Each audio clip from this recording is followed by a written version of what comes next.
Greetings and welcome to this week's episode of the Pixel Crashers podcast, a podcast where we're going to rant and rave about a bunch of corporate bullshit and then probably come to no conclusions whatsoever.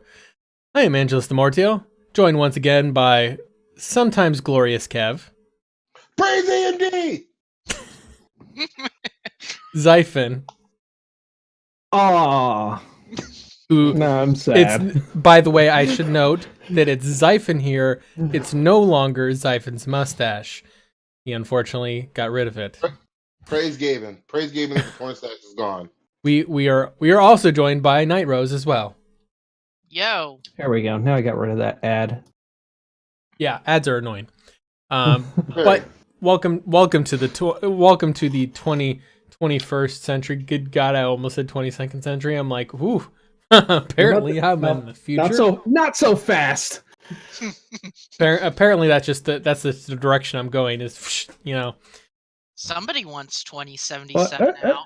Yeah, right. Because we all know that's when we all know that Cyberpunk 2077 is not coming out until 2077. That's hence the name. I blew somebody's mind the other day when I told them that I time travel constantly.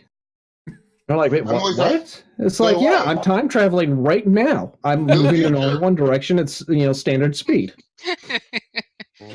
I'm always going toward the future. Time travel is also very much perceptive based. I mean, technically, if you're reminiscing about the past, couldn't that also be time traveling? Only if you have memory like the robots in that TV show on HBO. What the hell's Westworld? Their memories are so pure that they get confused with the past and the present in Westworld. Well, yes. See, I'm going to take it somewhere else. I've been watching Dragon Ball Super lately, like a lot of it, and I'm at that point where we're dealing with Goku Black and the god that he's time traveling with. Goku Black, not to be confused with Black Goku. I mean, Goku? I'm just saying. I'm surprised there wasn't some kind of racial call out for Black Goku there. I mean, Goku Black. But not for me. That's racist, man. Arrested. Racist only because the police will try to shoot him. But everybody else is shooting at Goku Black, so there's that. That would be realism. Black man got to be the evil one. If the moment that Goku became black, that all of a sudden he got arrested. Mm-hmm. That's basically how this works. Yeah, exactly. You get shot. Bullets, my only weakness. How did you know? Mm-hmm. LAPD, my only weakness. That's not NYPD, LAPD. Them too. The PD in general. Because they're. Yeah. Okay. Let's talk about Montgomery PD, Montgomery, Alabama. There you go. Yeah. That's where we can really talk. Anyway, but we should not. That is a snake pit to jump down another day. Today, however, let's talk about take a moment to talk about some happy moments too. Devil May Cry is glorious. I am very much so enjoying it. I think everyone should enjoy Devil May Cry. Kev also finally broke free of the slaverish shackles of Intel this week. I'm on Ryzen. I have not been able to do that yet. I got my Ryzen. He waited for Ryzen for years. He waited for Ryzen. He waited until Ryzen had been out for years. I waited until right before they announced Ryzen 3 to get Ryzen 1. Glorious. Yeah, I got that shit super cheap too. Wait, they announced Ryzen 3? Not yet. It's rumored. Okay. It's rumored that that's coming, being announced in the next month. Yeah, so rumors don't affect prices quite as much as the official release announcement. I mean, the comedy is if you get the first gen Threadripper, I don't remember the core count. It's the 19. There's 16, and then there's 32. Well, no, Epic is 32. Threadripper is 16. Yeah, no. I think it's 1650 or 1950 Threadripper. I think it's the 1950. It's the high end one. It's glorious regardless. Well, the thing is it's a 16-thread CPU, 3.2 gigahertz, something like that. Ooh. And it's $500 for the first-gen one. $800 for the second gen one, but as far as I can tell, there's not really a whole lot of performance difference. So it's like, why spend extra $300? You get a top tier CPU for $500. That's good. That's 16 cores. 16 cores. Twice as many threads. Yeah, 32 threads. Sorry. People keep asking me why didn't I get one of the higher end Ryzen, and that's actually the reason why. There's not a lot of difference in performance. So there's a one complaint I have of Ryzen, because there's a lot of good thoughts on here, like their AM4 motherboard support is supposed to go through 2020. So all of the processors that they come out, if you have a first gen board, as long as you make sure that BIOS is up to date, you can slap in the latest and greatest chip.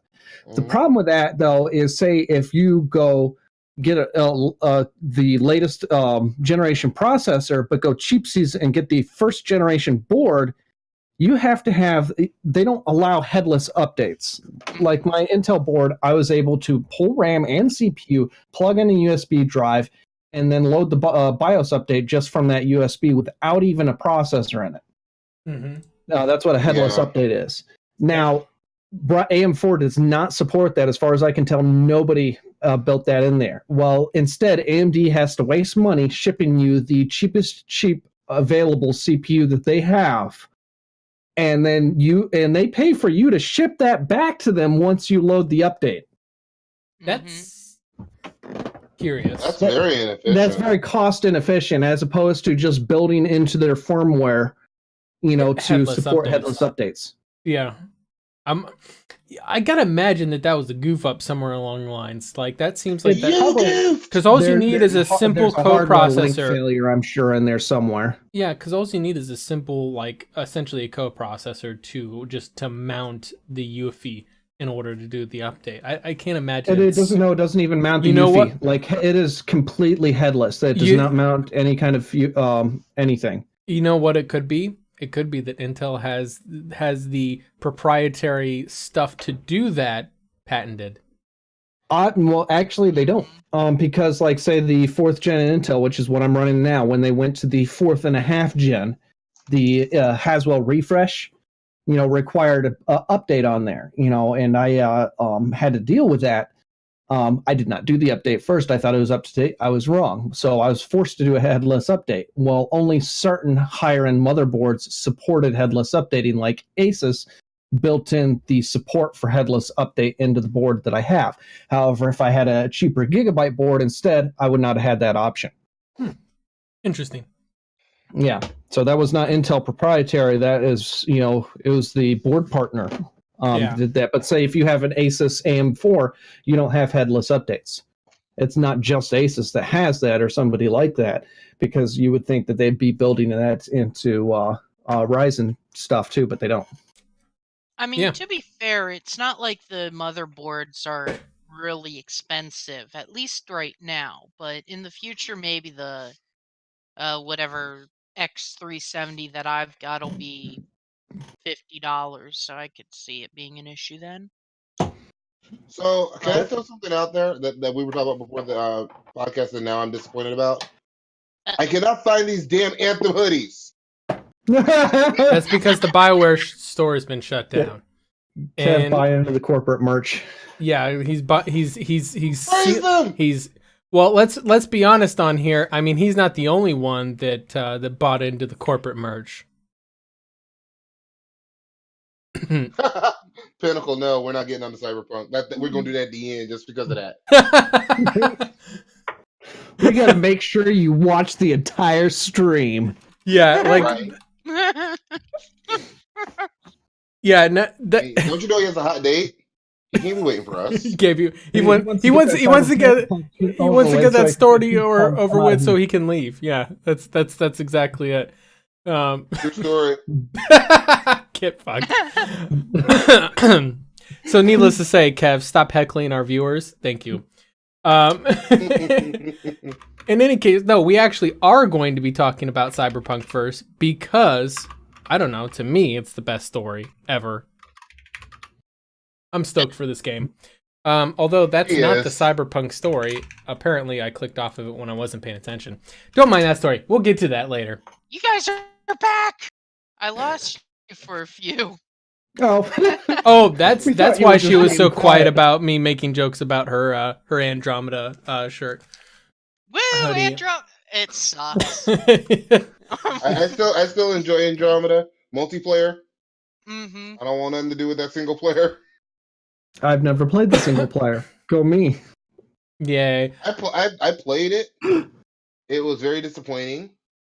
It's fun. It's fun to play. It's just what, Andromeda? Yeah, I the single player. Yeah. Oh, I can't fuck. I forced myself through that game because essentially, if you don't complete the game, then all the fanboys will discredit your criticism and say, "Well, you didn't even complete the game." Despite the fact that does not invalidate your criticism when you can get 10% into the game and be fed up with the fucking horrible ass goddamn writing in that game. That's my problem. I didn't care a fuck ton about the goddamn facial animations that every fanboy wants to bring up as like, oh, the only bad thing was the facial animations. No, that was the least. That was the least of my worries. Yeah, that was the problem I could care less about. Facial animations, whatever. Your face can be tired all day. That's fine. As long I did care. I did care less. I cared so less that I didn't even feel that playing the single player was worth my time. That's the criticism I have with it, is it wasn't worth my time. So I leave it that simple, and you can try and counter that all you want, but you can't. You can try, but it's just not going to happen. Like, it's not worth my time. To me, there's only one time where facial animations matter, and it ain't got nothing to do with video games. No, the thing is that my point is that, hey, listen, that one lady's face can be tired literally all day, as long as she doesn't fucking pull all grammar Nazi correcting my grammar in one sentence, and then 2 sentences later makes a grammar mistake herself. It's fewer, not lesser. Get it right. That's at what point I'm like, oh, you guys apparently don't. Hypocrisy song that we can sing here, right? We need to write one. Yeah, my major point is that the writing in that game was so lackluster, and to be fair, and I've harped on this so much, I largely attribute that to the fact that it's a new BioWare studio. They really need to rebrand so that they're not called BioWare anymore, or just say new BioWare, call them new BioWare. Just because people will associate that to a bunch of people that developed KOTOR and developed Mass Effect 1, and developed Jade Empire and so on, and everybody thinks those people are still making the games today when they're not. They're gone. Right. It's like Infinity Ward. Infinity Ward actually has the exact same problem, where people will come back like why won't they make games like Modern Warfare 2 anymore? Because the people making Modern Warfare 2 are now making Titanfall. Well, unlike BioWare, Infinity Ward had a split. There's still some of the original crew there, much like Bungie. Bungie still has some of the original, 343. Well, they went through splits, so it's not a complete change. There's still some of the original crew on those guys. What I pointed out is that the creative minds that champion those projects, for example, David Gator. He's been gone for over a decade now. He was with Beamdog for a while, and Beamdog, I actually kind of liked what they were doing. They were essentially remastering Baldur's Gate and a lot of those older games, and now we see, largely as a result of what I attribute to their work, you now have Baldur's Gate, the original Baldur's Gate 2, Icewind Dale, Planescape Torment are all now available on consoles. So all you console players getting to enjoy those classic RPGs that define the genre, you can thank them. Well, you have to understand with console players, if it wasn't on console, it doesn't define anything. It's like they think that Halo was the first definitive shooter. Yeah, but Halo might have defined shooters on console. To be honest with you, Halo wouldn't have existed if it weren't for Unreal Tournament, which was on console too, by the way. It was on console. It also wouldn't have existed if it wasn't for Doom. Yeah. Doom, System was Shock. Probably a big Kickstarter. Unreal was the first game changer. Well, no, Unreal. I feel like Doom was the first. What Unreal did in that process, Doom was the first define the shooter genre, right? That's where the first person shooter came in. What Unreal did. Doom clones before that. what Unreal and what Quake and some of those other games did was they defined the arcade multiplayer experience that you got in that you saw in Halo. Halo had it, and it was just very refined. Killtacular. You know, for what it was, you know, it was very refined for the early 2000s. But Unreal Tournament had already been doing those kind of those tournament shooter things. Now we're talking before online parties. This was all LAN parties where people would hook up their computers together. Or in the case of Xbox, we had the little Xbox, the Xbox network switch that we would plug in 4 Xboxes together and do it that way. That was some good time. Watching sitting in the bear people is a pain in the ass. Yeah, screen watching. Like, oh, you're cheating with screen watching. Like when there's 15 other players, that is skill. That is fucking skill. It's skillful only if you can net a positive out of it, as opposed to in the case of a certain someone whose name starts with G, who the more he got drunk, the more hard it was to watch him play, but the better he got. I don't know this G person. No, you don't. Xaiphen knows who I'm talking about. I'm not going to name his name because, you know, whatever. He was entertaining. Yes, he was. Well, he didn't get drunk because he was a wino. I mean, not like the constantly be drunk wino. And by wine, he means grape juice, which he got drunk off. Yeah, sparkling grape juice. Well, that was it. But yeah, he didn't get drunk as he called it. He got giggly. Did I know this person or same guy? No. That sounds like something you get from Bubba. Or I winked with both eyes. Yes. Yeah. This absolutely found a park bench with a car. Yep.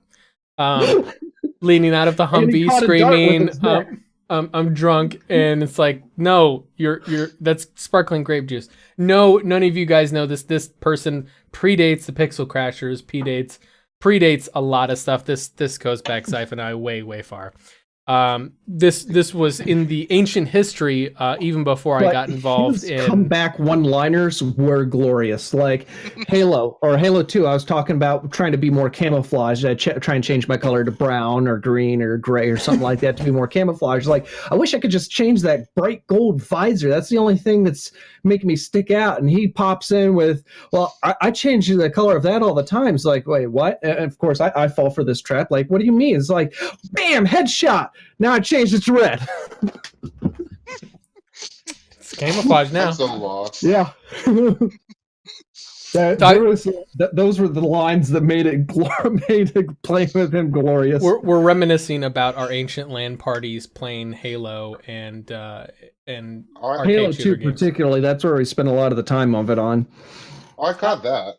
I mean, no, some of that was original Halo though. I'm pretty sure. We got a little bit, but it was after the 2 had come out because it was 2006 later. I mean, let's be real though. If you were playing Halo back in the day, you wanted to be playing Halo 2. That was after I got out of the sandbox in 2005. That's true. Yeah, that's true. Yeah, it was. I guess it was because I was trying to think. I was trying to remember at what point I started getting into the actual tournaments and the online play a lot in that. Yeah, that was I think that was before I got back because Halo 3 or Halo 2 had launched right before I left, and I bought it, but I couldn't play it for like another 4 months because I shipped it to myself and then didn't get access to any of that stuff for about 4 months. Timing, all that timing. But I had a copy of it. Just to address Lapisulia in chat, I missed this before because I wasn't paying attention. Yeah, you can hashtag fuck Anthem. Kev likes it. Personally, it's not my thing. I don't want yet another hamster wheel that I have to run on endlessly. Now let me ask you this, Mortho. If you didn't have the other hamster wheel games and you're just talking about Anthem on its own, how do you actually feel about it? I can acknowledge the fact that the amount of playing that I did, it had some fun gameplay mechanics, but what it just made me realize is that I just want a modern day Iron Man game more than anything. That's fair. That's the truth of it. Now, what I noticed playing the beta now, and I was like more or less like, okay, maybe this is an older version, maybe they've tweaked and refined this. I saw one case of a texture that was popping out on the ground that I was like, okay, that's a little weird. But most importantly, what I fucking hated was the goddamn AI. The enemy AI, like I literally like fucking cheaped one of those big monster things. I can't remember what they're called that you find occasionally roaming around in free play. I cheaped the hell out of one of them because I stood on a rock that was above his head and he couldn't figure out how to path to me, like the AI pathing. A similar thing, and again, that may have been the beta or demo or whatever the case is. But yeah, I did. I think it was the same. It still does it. They still do it. Yeah, it's that's one of the things is that the gameplay has to be satisfying. So the thing is that a lot of Warframe doesn't necessarily have the best AI like AI in general either. I mean, there's a little bit of intelligence here and there. There's some good stuff, but overall, it's definitely an area of improvement that I could see as well. The difference is that with Warframe, you don't notice it as much, usually because you're killing enemies so fast, you don't have a chance to see the bad AI. Because a lot of Warframe style is kind of more of a power fantasy, not as much of a skill-based reward, Yeah. But there's other shit. I'm finding that to be kind of true with Anthem 2 until you get to the bosses. Oh, the bosses are spongy. They're BioWare sponges. Yeah, and the other thing too is that as I realized as we were playing Mass Effect Andromeda last week, I kind of had this realization that and this is entirely personal preference. It's not any like actual quantitative fault. There's something that I don't like about the hit detection with the way that they've implemented and it's a Frostbite thing. Because it's the same thing I don't like about Battlefield's hit detection, for that matter. Mm-hmm. I can't quite place it, but there's something that I just don't like. It doesn't feel satisfying to me when I hit an enemy or shoot an enemy, and it's a Frostbite thing. Because it's the same thing when I played Battlefield 2, Battlefield 3. I don't think I played 4. Also, or maybe I played 3. Keep in mind they did change the engine at Battlefield 4. Maybe it was Battlefield 4 I didn't play. I don't know if Battlefield is the same way or not, but between Andromeda and Anthem, I don't like sluggish melee. Every 5 seconds, and it's not even like it's a super hard hit that's slow. It's just slow. I didn't even play the Interceptor, but I've heard a lot of people not liking the way the Interceptor works, which is the melee class, right? A lot of people are saying that it's very janky. How the melee works. It's a little bit faster, but yes, it is still janky because I played that one on the demo a little bit. I tried to play it a little bit with all of them, but yeah, it's janky. It's and that's the thing is you look at it's a modern game. It's a modern built game, and you look at Mass Effect 3 multiplayer like the Slayer's Melee. Just taking that one as an example was much better than anything in Andromeda or Anthem. Well, I mean, I take two examples from Mass Effect 3, the Slayer and the Krogan Warlord. Yeah. Both of those.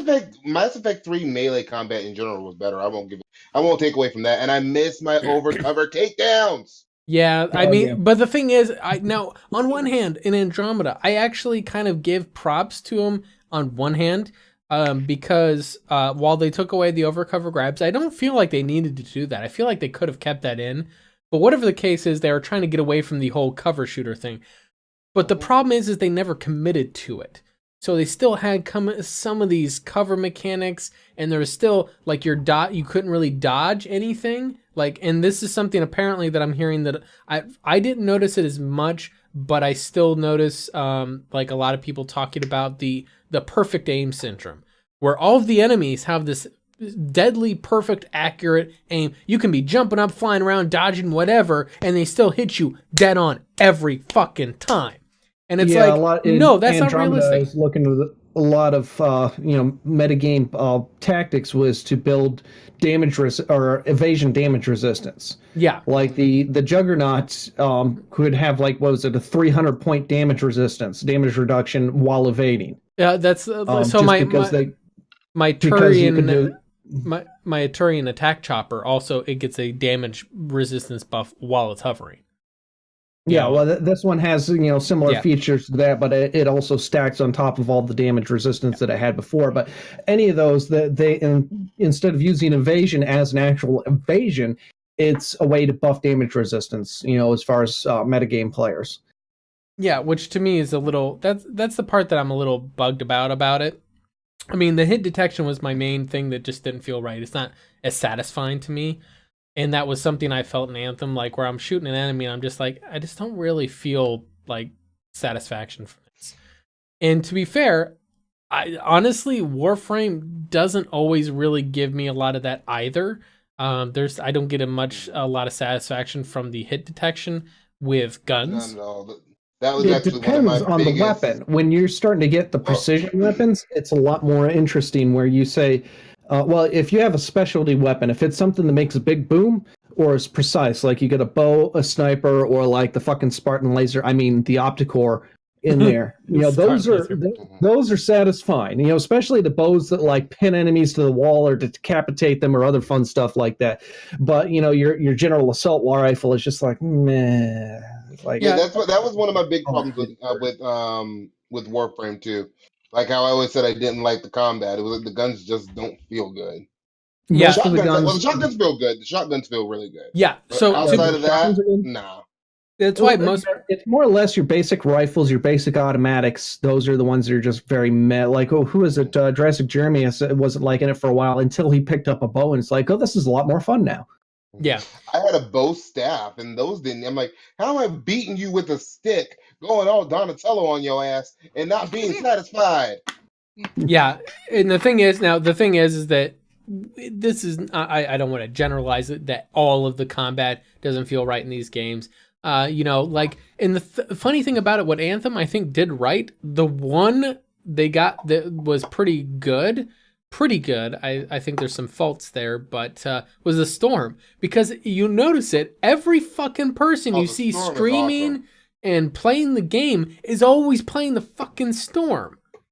Like, because it can stay in the air longer, more like Iron Man. Yeah, and the combos, the Bioware combos are really good. Combos. Actually, if you get deep enough into the Colossus, I'm playing the Colossus now. The Colossus, once you get some of its mid-tier powers, like in the mid-teens, feel really, really good.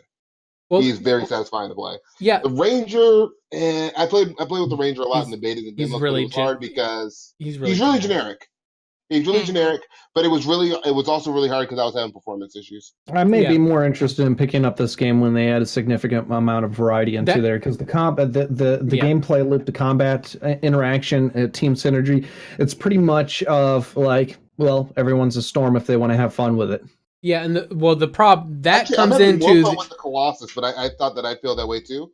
And the abilities, there's a lot of diversity in there if you will start unlocking the abilities. There's a lot to unlock. So here's the thing: is that the everybody taking a storm, that actually comes into what I was considered to be the major fault of the storm. Is oh my God, would you please, for the love of God, tone down the fucking flashing and particle effects? Jesus. Why don't you turn them down in your settings?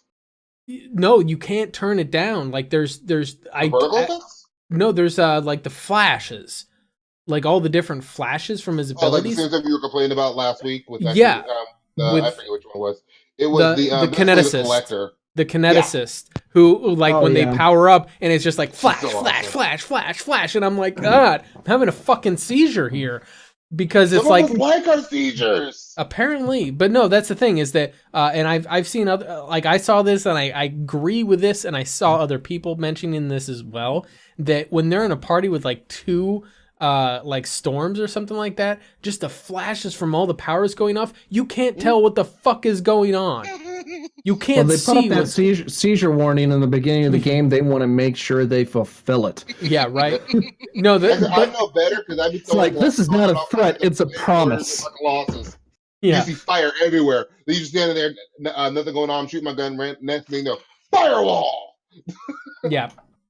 But no, like for example, there's a lot of shit blowing up and going everywhere in Titanfall 2, like, that can be going off. Titanfall spreads it out. Yeah, it spreads it out, and you can feel like you know what's going on. You see like that the fire guy, what's his name, the incinerator dude, throws down his wall of flame thing, his ultimate, right?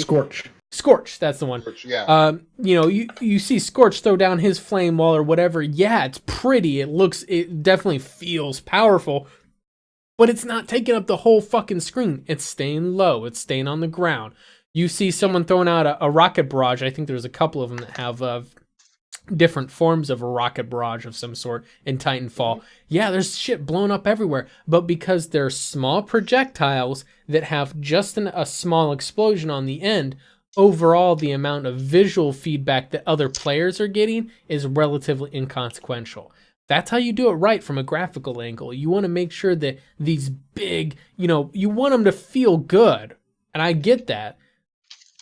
But you can make them feel good without making them take up the whole screen. The two things that BioWare is getting right now, they've got the movement feel is pretty good on there. I like the movement feel. Mm-hmm. And of course, something that they've had going good for them for a while that is fun for people or players who are used to this style, the combos. Yeah. People like the combos from BioWare. And that's like, those are like the combos, as long as they don't fuck those up, that people are going to enjoy those. The movement mechanics in that game were felt pretty good, but a lot of other things were meh at best. Yeah. Anyway, so we kind of tangented pretty hardcore for like the last 30 minutes. I'm okay with that because we should be talking more about games. I feel like we never talk about enough games. Well, the thing is that the story I have queued up that's been sitting in front of us for the past 30 minutes is about a game, and specifically why CD Projekt Red actually went on record and said why they don't show a lot of Cyberpunk 2077. So anybody following the development of this, like I have, because I'm low-key excited about this game, but I'm trying to keep my expectations tempered because hype is very easy to fall into, and then you end up disappointed if the game turns out to not be that great. This way I can... She's trying not to pre-order, that's all it is. Yeah, don't pre-order. In fact, I would go so far that CD Projekt Red would feel insulted if you pre-ordered Cyberpunk 2077. Because they don't like it as much as most of us don't. So, just throwing that out there. Anyway, so the thing is that the actual one of the level designers, was speaking to a conference about. Well, it was a video of him, but he was talking about the video game development being an iterative process and speaking to why we see, like, say, Watch Dogs or Anthem. Very, very apt example. When we saw the E3 trailer of it, and you saw all the shit that a lot of people have been recently criticizing of BioWare, that, for example, you saw Fort Tarsis filled up with people. It looks good. It's got a very good EMB thrown over it. You see the gameplay, picking up guns in the wild and equipping them, as opposed to grabbing a little dot. You have no idea what you got, and then you have to wait till you get back before you know if you got what you wanted. With a lot of that stuff, that whole showing something at E3 and then at launch, it ends up being incredibly different. I feel like that's something that CD Projekt Red is being very cautious about because they got a little bit burned about Witcher 3. Everybody remembers the Witcher 3 downgrade. Of course, everybody blamed it on consoles, and it's like, maybe... Damn it, consoles! But I don't necessarily think so. I think there was more to it than that. Point is consoles. Is a lot of this, they were talking about how they don't want to show too much stuff because in the process of development, an idea may get presented, get built out into an alpha stage build, but then get killed for some other reason later on, and maybe even gets brought back and then killed again multiple times over. Like consoles. My question to you guys is, what do you guys think of CD Projekt Red's? They've shown some PR and media. They gave us that 43-minute gameplay demo, right? But otherwise, they've kept pretty quiet outside of that. Do you guys think that is the right approach to take, or do you guys think that there might be a different approach? That's my major question.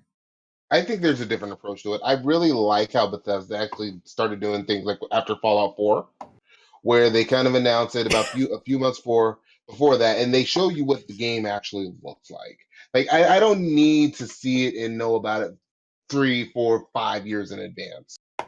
I don't. Give me 6 months to a year. Give me something. Okay, I can look forward to this. If my budget's not right, I can start looking to save up for it. Whatever. But don't make it so that like I'm just waiting for years. Like Anthem was at like 2 or 3 E3s. I thought that was way too much. Show it at 1, maybe 2, and move on. I think a big difference we're looking at in a lot of other game examples, like BioWare games, like Bethesda games, and other things like that, is that those games also they have to make a show for shareholders. Yeah. Whereas CD Projekt Red is not. We are the shareholders. Hold on, stop up just a second. CD Projekt Red is a publicly traded company. Sorry. CD Projekt is Red is just the development studio. CD Projekt is a publicly traded company on Poland stock market. So just to clarify, they do have stockholders as well.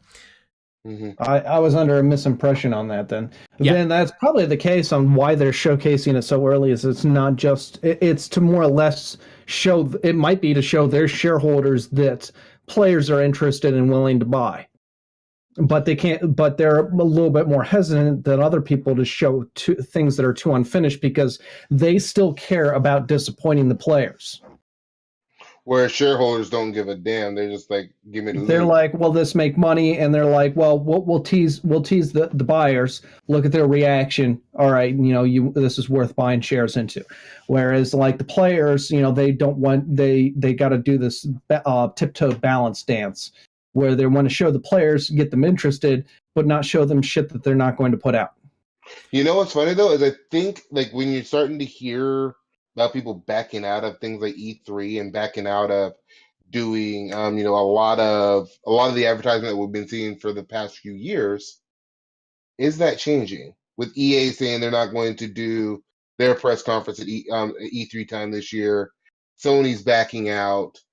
And I think somebody else probably will too before we hear the rest of it this year. Well, here's the truth of it. Here's the truth of it: is the E3 started off way back in the day as kind of more of an investor conference, right? It was meant for a way for kind of small developers to showcase stuff. Like, for example, Digital Extremes back in the early 2000s at an E3 conference demoed early footage of what would now become Warframe, like a decade, not quite a decade, a little bit under a decade later. But they showcased the gameplay and the proof of concept footage back then, right? What's really funny about that is somebody became interested and they wanted so many changes it became Dark Sector. Yeah, exactly. I'm not kidding. No, that's exactly what it was. Dark Sector is what became of that, and then later on, they were able to do it independently. Point is, though, is that at one point in time, it was more of an investor conference. Developers will come and showcase like proof of concept things at a public conference with dozens of publishers and investors there to show off, I've got this great idea. And then they would say, all right, I think that looks good. I want to fund that. Or I think you might need to work on this a little bit. I don't think it's quite ready. So that was what it originally started off as, but then then you started to see press come in and get involved so they could get the scoop on the up and coming hotness. And then as the press started coming in, the publishers started using that as a venue to advertise their own upcoming content that didn't need anybody to advertise it. It was already funded. And then that was the only reason that was done was not for people to buy the game. That was done to attract actual stock investors to buy more stock because, hey, we've got this new big hype thing that's going to increase the value of our company. You should buy our stock. And then you get the fans involved, and the fans are misled into thinking that E3 is some kind of major, it's some kind of place where we show off our advertise our stuff. Like somebody screams glorious and everybody loses their minds. Glorious! Yeah, exactly. And the thing is that I that one of the reasons why I don't necessarily have a problem with E3 kind of fading out is because the original premise of it was actually what I loved about it was a way for the little guy to go out there, throw out his idea, and then people could say, oh, I want to fund that. I like that idea. It was kind of a way to showcase ideas, but it's not really needed anymore. First of all, independent development doesn't require that kind of funding as much anymore. If it does, there's Kickstarter, there's Indiegogo and places like that to crowdfund, and then there's also places to showcase stuff like on Steam or what have you, so that you can put out your indie project there. Games, like the DE did Digital Extremes did Warframe as Founders Edition. They brought it to attention to on Steam. Yeah, that's where they made their break for it. Mm-hmm. Yeah, but as far as that goes, so to come back to it though, so Kev, if you were going to design, like you were saying that you like it if they kind of keep quiet and then show off the game like more shortly before launch. Right. I don't think we need to see a game. Like, how many times did we see the Division at E3? Like 3 or 4 times. Right. We didn't need all that. Calm. Like, it's like calm your tits. That's kind of what I'm getting at. Yeah. How many times was Mass Effect Andromeda at E3? I think only once. I think it was only once.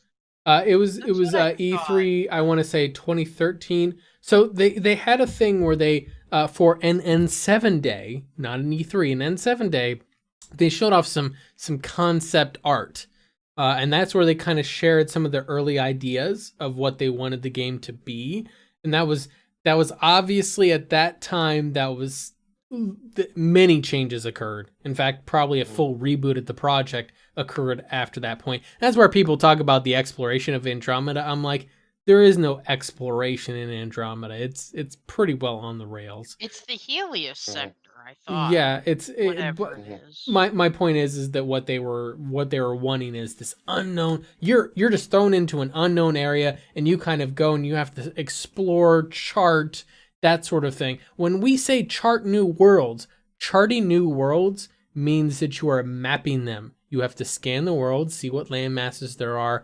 test the atmosphere. That's exploration stuff, man. That's cool to me. I'm pulling a Kev. Elite Dangerous! or in the case of Elite Dangerous, can I mine here? I know it's not quite that bad anymore, but I can still make that joke. No Man's Sky is that bad. Yeah. No man's content. But so my thought on here though, to kind of throw a what if at Kev. So in the case of CD Projekt Red, they don't have as many, although they can do some concurrent projects, they're not quite as big as like say a BioWare where they can have 2 full games in flight at the same time. So go EA money. Huh? Go EA money. Yeah, no. We really don't want that. My question is, if you are working on a long project like Cyberpunk 2077, which has been in development for what, 6 years now, I think? I think they didn't 5 years? really develop it. Like, it was in concept during Witcher 3. Mm-hmm. But I don't think they started active development till very, very recently. Yeah, so probably more like 3 years then. So, because was Witcher 3 2015, right? 2015? Yeah. So in any case, based upon that, if you keep quiet about it for 3 some odd years, do you think that investors might get a little antsy though in that particular case, when you want to give kind of some hint that there's something on the horizon for people to look forward to? Yes. Because generally, even in the general public, if you don't hear something for 3 years, it's like dead game, dead project, nothing coming. Well, but let's take a step back. My whole point was, why even announce it? that early. So let's be honest here. I feel like that at the same time, I'm playing my own devil's advocate here. Not announcing anything doesn't necessarily denote that the game won't be successful, as we see with Apex Legends. Ain't nothing fucking talked about that game. All of a sudden it came out and bam, it's exploded, right? Yeah, like we just got some sort of leak about it 2 days before it was coming out that said the people at Titanfall were doing something with Battle Royale. And that's all they said. We're doing something with Battle Royale. And as opposed to Anthem, which was hyped for years and kind of just yeah. It's going to be one of those things like I like to use Dr. Dre Detox. I think it's going to be just like that. We've been talking about Detox since like 2001. Dr. Dre's supposed to make, this amazing solo album. It's going to be his final album, and it was supposed to be like the second coming of Christ in hip hop. And we've been talking about we were talking about Detox for so long that we're at a point now where you can't even put out Detox because you will never satisfy the fans who've been waiting now close to 20 years for that album. I would say the same thing about a game like Half-Life 2, and I think that's what happens when you just announce something before it's ready to be announced. Like, you have to give the game the time it needs to become something. How do you advertise a concept that's really it's clay, it's putty, it's a thought in progress. That's you true. know what? I think one of the best teasers methods, one of the better teaser methods, was Halo teasers. Oh, like you mean the viral advertising? They're staged, figured out yourself teasers that they had, and those took viral marketing 2 years, I think, for Halo 2, Halo 3. Those weird teaser shits that they had going on, and eventually, like I think it was 6 months prior, that they actually had a gameplay footage, or a digital cinematic scene or something like that actually showed you what it was going to look like. I'm low key a super big fan of ARG viral marketing. There's one, I don't know if I've mentioned this, but there's one I'm kind of keeping an eye on right now. That's based around this Tinder like dating app, quote unquote dating app, that's very, very suspicious in a lot of the stuff that's on there. Like, it's really weird.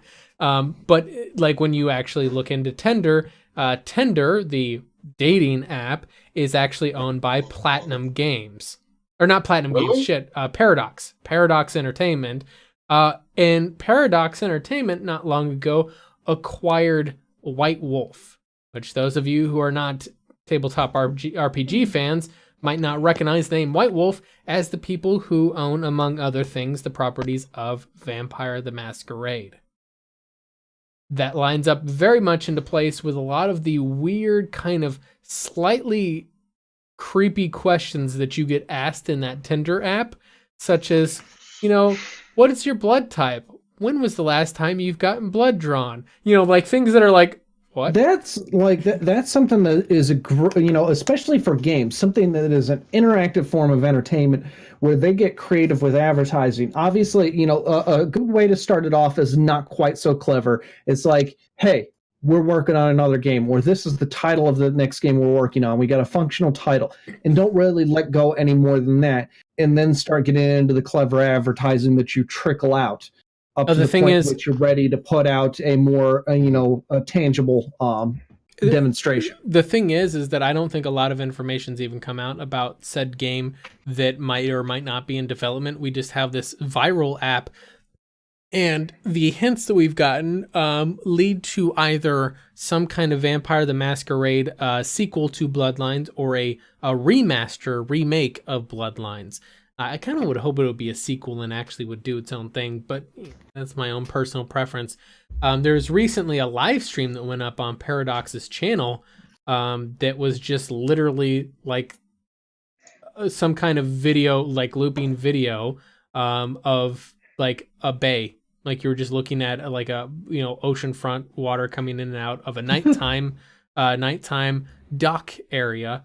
And it looked a lot like the actual dock from Vampire the Masquerade Bloodlines. So And I was like, a lot of people are like leaning into that. It's probably remastering Bloodlines, but I just like the fact that they're doing this ARG angle, and it's pretty cool. Like where essentially this person, like I got an email from it that was like, "Don't trust Tinder," that kind of stuff, and I'm like, yeah, I kind of like that whole like where they're trying to kind of play into this like little psychological game part of it, even though it's fake. I Love Bees, which was the Halo 2 ARG. Was really good. It was essentially centered around the story of an AI that was breaking out of some form of confinement, and it seemed to have some sort of link to Cortana. And they never directly said that it was Cortana, but there was some references to it, and I was like, it was very cleverly done. But yeah. I think that doing more ARG marketing would be great, but I think that it would be very quickly not as much fun if everybody did it. I think that... What's ARG marketing? ARG means alternate reality game. So ARG marketing is like the I Love Bees thing, where essentially it started off with just an apparently normal website getting taken, like allegedly hacked, and the content on it changed to display very odd messages that didn't make any sense. I Love Bees seemed like it was a beekeeping fan site, and it started displaying very odd, technologically advanced messages that didn't make much sense, and that kind of started the breadcrumb trail. The Tinder app appears as though it's a dating app, obviously, hence its name being similar to Tinder, but the Tinder app, at the same time, you get some really odd messages and things it seems really creepy. Like either this is a serial murderer that runs this site or vampires, that sort of thing. Maybe it's just the random dick pic guys on Instagram I keep hearing about. Yep, that's exactly what it is. Hey, those guys are around. I know, my wife keeps getting them. She like gets them like on Instagram where she's not paying no attention. It'll be some dude she's never seen, never talked to before. He messages her, and of course she's just friendly. She wants to be friends with everybody. Except, oh my god, it's a dick. Are they Indian by any chance? Or are they talking about the Bobs? So, some of them are Indian. She got one guy that I guess was beating his meat the other day. Bob's and Fajin. Yes. I thought Bob's was battery operated boyfriends. No. It's so there are.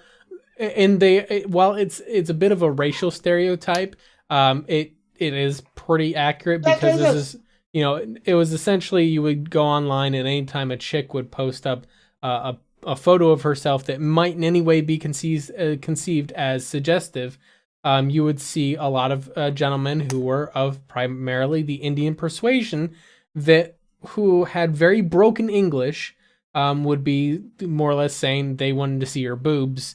Or vagina, but because their English was very broken, it would oftentimes come out in very silly sounding words like Bob's and vagine. So that's... Oh, goddamn. They typed in their accents. Yeah, they type in their accents. So yeah, that's... Horrible. I mean, I'm all for the show me your tits messages. If she's into that.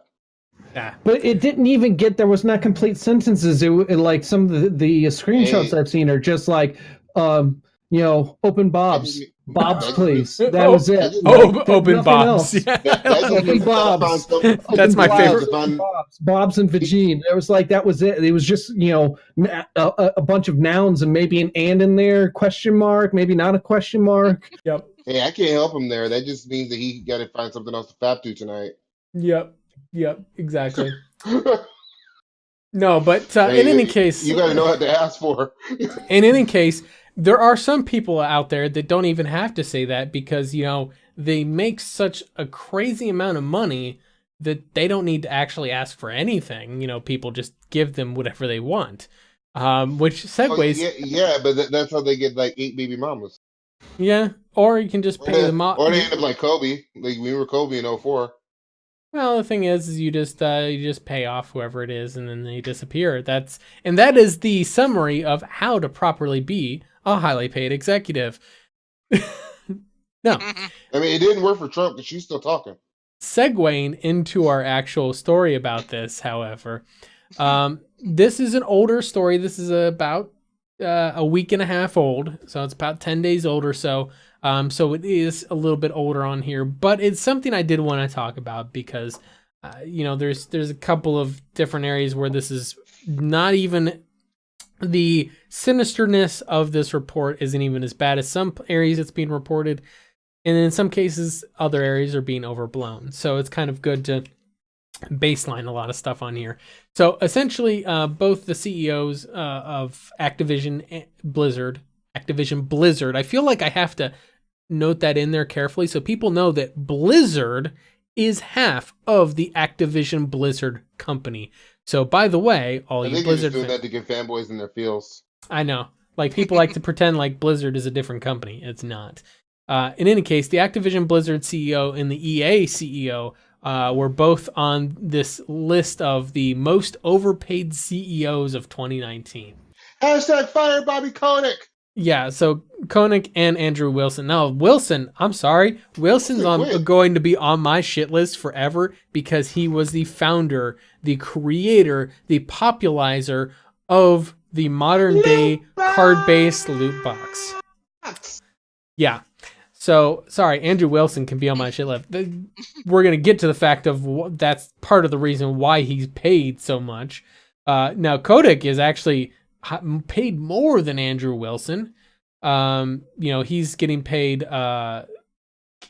Wait, why is he? Oh no, he's I don't know. I guess I'm backwards. Actually, no, he's not.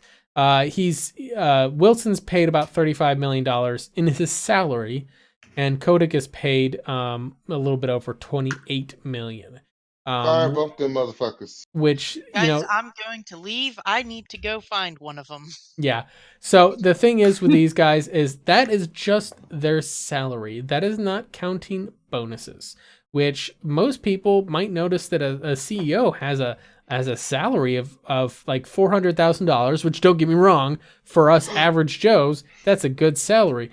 But those CEOs, that will be like 10%. That's toilet paper. Yeah, that's the 10% of their actual money. Most of it comes from bonuses, performance bonuses they get from their board, which can, like, what was the not the CFO, but it was a creative, like a creative president or something like that of EA. I'm trying to remember his name. Soderlund. He had like bonuses like there were over $100 million. He gets paid more than Andrew Wilson. Like, he left the company. That was the great part about it, is they dumped so much money into his lap to stay, and then he told him to fuck off and left anyway. Glorious! No, that's not glorious, because that was essentially, that's the mentality of the executive of a lot of these game companies, is I'm only in it for the money. Now, the part of... Parachute. But let's be real, the rest of us are in our jobs for the most part for the money. Yeah, that's true. There's a certain point when you're making enough money where it's not. There's a difference between making the money to survive and then making the money so that you can wipe your ass with gold toilet paper. So there's gold toilet paper. If you're making $13 to $28 million a year, I don't think you need that money to survive. And I don't necessarily think that's a problem if you're making that. I mean, you're I'm to live my life. Like there's you make what you make, man. Go for it. Now, when you breach the point of that 50% line where 50% of your income goes to necessities, when it goes under 50% of your income goes to necessities for a living, then you're cozy. Even when you get down to that point, get down to the 50%, because you look at lower middle class, it's usually around the 80-90% range, or absolute 100%. And you get people who are in the lower class, it's 100% of their income is just for survival, and even then that's not enough. Yeah. But yeah, once you cross that 50% line, you're before you even cross it, once you get to it, you're cozy. You don't need to be greedy. I mean, you're not in it for the money, you're in it for greed. Yeah, you just want want more. Yeah, that's fair. So I first want to just talk about the areas in which I think that things are being overblown first, and get your guys' thoughts on here. First thing is that what I feel like is a false equivalency, that the amount of money that an executive gets paid equals out to the money, like somehow money that gets taken away from jobs being cut, layoffs happening. Like if for some reason the CEO of the company was getting paid less, that layoffs wouldn't happen. Yeah, that's not true. That's not so just to be clear on there, like EA, for example, I know is making like several $1 billion in profits a year. So laying off a dozen employees, making $100,000 a year, that's 1.2 million that you're saving. $1 million versus several $1 billion. So just to be clear, it's the drop in the bucket, right? When you're laying off like these employees. Now they're laying off hundreds of employees. Now I'm assuming, when I say a dozen, I quoted, $100,000 salary. Not all of them are going to be making that much, to be clear. Because a lot of the employees that are getting laid off at like say Activision are non-developer jobs, so they're usually like your IT staff, your janitors, these people that are getting lower wages. So they're not necessarily making $100,000 a year. So their totaling could be, say, they're saving $30 million. Sweet. $30 million again is a drop in the bucket compared to $3, $4, $5 billion. And that's where I feel like that they're not quite getting that it's not just about the actual salary and the jobs being there. There's other reasons why they're laying off employees that don't have to do with the money. It's other stuff. Do you guys kind of agree with that premise? Do you guys think that I'm off base there? I do agree with the premise. I get where you're coming from. Okay.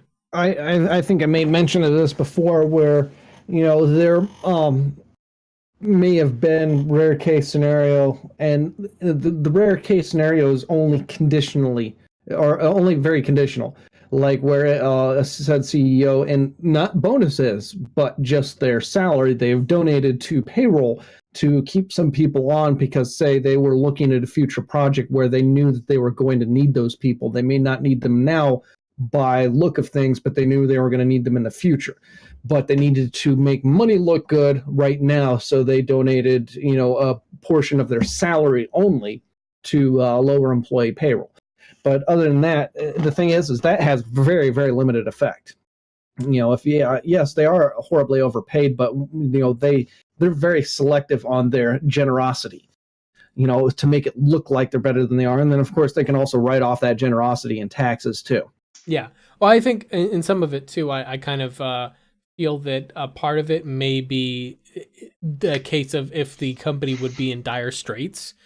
For example, when the financial crisis happened and I think it was Ford was doing a little bit worse, all their executives took took their salaries down to $1, which $1 is the minimum allowable salary for an employee to be paid and be legally employed by the company.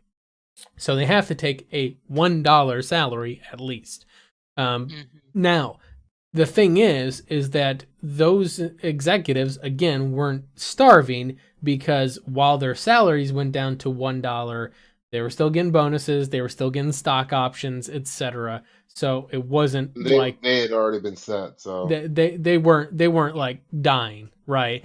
But in that case, them taking salary cuts was both a sign of solidarity in the company, and it was also to shore up any and all excess funds as possible, because it was a dire situation. We were in a recession, things were bad. So in that particular case, I see that as being something that makes sense. If there is serious dire situations for the CEO and or other executives to take cuts to shore up every bit of capital possible, yeah, I can see that. But in a normal, we're not really in any kind of dire straits. Yeah, EA's stuff has not been doing so well of late, but they're not in what I would consider danger zone territory, right? Nah. But the area that I think is kind of that's underblown on this, a lot. And again, tell me if you think I'm off base on this one. But part of what I think is kind of underblown about this is the percentage of the CEO and other executives, because we don't know what the other executives are making if they're up there as well. The thing is like I said, that one creative lead, Soderlund, I think his name is. I don't know if he was a CFO or what, but he was actually paid more than Andrew Wilson. Yes, another executive in EA was paid more than the CEO. So that in and of itself should be telling that just knowing Andrew Wilson's salary isn't really necessarily indicative of if there's other more overpaid employees there. My thing is the comparison of those executive salaries versus the median salary ratio of the company. For example, a perfect example of this would be the CEO of Amazon, whose name is escaping me because my mind is blank right now. Bezos, yes. Yeah, so Bezos' salary versus the average in salary of his employees is probably actually going to be pretty substantial difference, because up until recently, well, it's better now, but up until very recently, Amazon was very notorious for underpaying their employees a lot. They've recently kind of bumped it up a bit, but it's still not exactly what I would consider the best. And I guess that's something that I feel like is underreported. It's easy to shock audiences by saying, oh my gosh, they're getting paid 30, 40, 50, $100 million a year. But if everybody else in their company is getting paid $1 million salaries, $50 million a year isn't that big. But the more shocking effect would be these ratios that you put up that are up here. Yeah, that's what people should be paying more attention to. And that's the big thing. The median ratio between the company CEO and the median worker is 142 to 1. So essentially, an average worker, usually the CEO is getting paid 142 times what the average, normal worker is getting paid. Must be nice. In the case of Kotick, he's getting paid 301 times what the average employee is making at Activision Blizzard.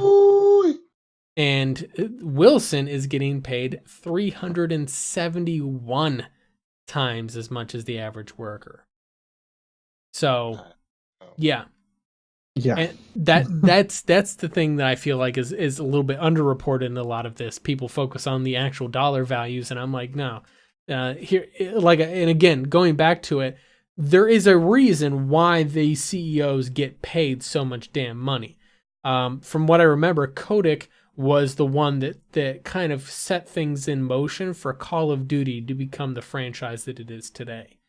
So he's skyrocketed Activision to the stratosphere. And as a result, because he has that proven track record of bringing in huge earners like that, they see, what is it? Codex is 28 million. 28 million, that's nothing compared to the amount of revenue that, just Call of Duty brings in every year. Same thing with Andrew Wilson. Yeah, he gets paid $35 million a year. What's $35 million a year compared to the $1 billion or more that get made from FIFA Ultimate Team? Just FIFA Ultimate Team. Well, the game itself doesn't make that much, but the loot boxes. No, FIFA. I know the game makes a good decent chunk too, but the loot boxes make a large chunk. FIFA Ultimate Team is specifically the game mode within FIFA where the loot boxes are. Yeah. So okay, gotcha. Yeah. So FIFA Ultimate Team. I haven't really tracked any of those reiterative sports games like that. I kind of don't care. Yeah. Well, the thing is same game, new player list, updated player list. Yeah. And updated advertisements. Yeah, exactly. They have in-game in-game ads in the games. In any case though, the thing is that Andrew Wilson, as I mentioned, was the one that he didn't come up with a design. I'm sure that there was a developer that will get no credit and probably gets still paid shit for his job. That actually designed. Fired if he complains. Yeah, and fired if he complains. that probably actually designed the loot box, but it was just Andrew Wilson that championed it and took it out of the UEFA sports game that EA ditched shortly afterwards. Took it out of there, put it in FIFA Ultimate Team, monetized it, and that just launched them into the stratosphere. That was around the 2010 timeline, and if you watch their stocks, like you look at their stocks before 2010, and then you look at their stocks after 2010, they just fucking skyrocket like crazy. That's because of what he did. And you're talking any board member, they're going to be like, yeah, he got us a ton of money. $35 million? Pff, that's fucking peanuts. Give it to him. Hell, you want $70 million? Cool. Take that too. You know what? Hey, do you want my wife too? Sure. Go ahead and take her. You know, that's the kind of mentality that a lot of them have. The biggest problem they have with that, though, is they also expect those results to keep coming back and back. And you got some of those people that they come up with a great idea, but they can't continuously come up with such a great money-making idea all the time. Like those loot boxes, they're just like, how can we make more money out of the loot boxes? Not like, hey, can we do something different other than the loot boxes to make this much money? No. They're like, well, how can we make more? How can we gouge players and get more money out of these loot boxes? If it ain't broke, don't fix it. At least that's what they think. They don't realize loot it's boxes not a matter of that. Is it wasn't broke before. It wasn't great, and they made it a hell of a lot better as far as their income goes. Mm-hmm. But it sure as hell wasn't broke. Well, the thing is that Andrew Wilson, largely from the research I've done, and Activision for that matter, for Kodak, have done an exceptional job from their position of continually showing revenue growth while trimming costs, which is what we're seeing now. The catch is that they were able to trim costs from other things before they got to personnel. Personnel is just the next thing on their list to trim costs down. Previously, it was easy enough for them to trim costs by funding less games because, again, that 2010 marker, if you look at before 2010, the number of games that EA funded as a publisher versus every year since then, the amount of games they are funding per year is just decreasing year over year. If you look at it now, it's literally like maybe a dozen. Like it's so few of games versus back then they might have funded like 100, and now they're like, because essentially what they're doing is they're also trimming the budgets a bit. You're not seeing any more of the Grand Theft Auto 5 or SOTOR multi-hundred million dollar budgets on games anymore. Usually if it's a big blockbuster game, it's getting a $50 to $80 million budget. You're not really seeing much more than that. And that usually includes a lot of its marketing, which eats up a ton of that fucking budget. Not a lot of it's going to threads. And that's where when people say, "Oh, games is getting more expensive to make," no, advertising is getting more expensive. Yeah, exactly. Yeah, exactly. If games were getting more expensive to make, they would have booted Andrew Wilson and Kodak out of there already, because that would have told investors they're not doing their job right, because they need to be trimming back those budgets, making them smaller. Mm-hmm. Because essentially the initial budgets, like for example, Battlefield 2, I think was the first Frostbite engine use, if I remember correctly. I'm not sure.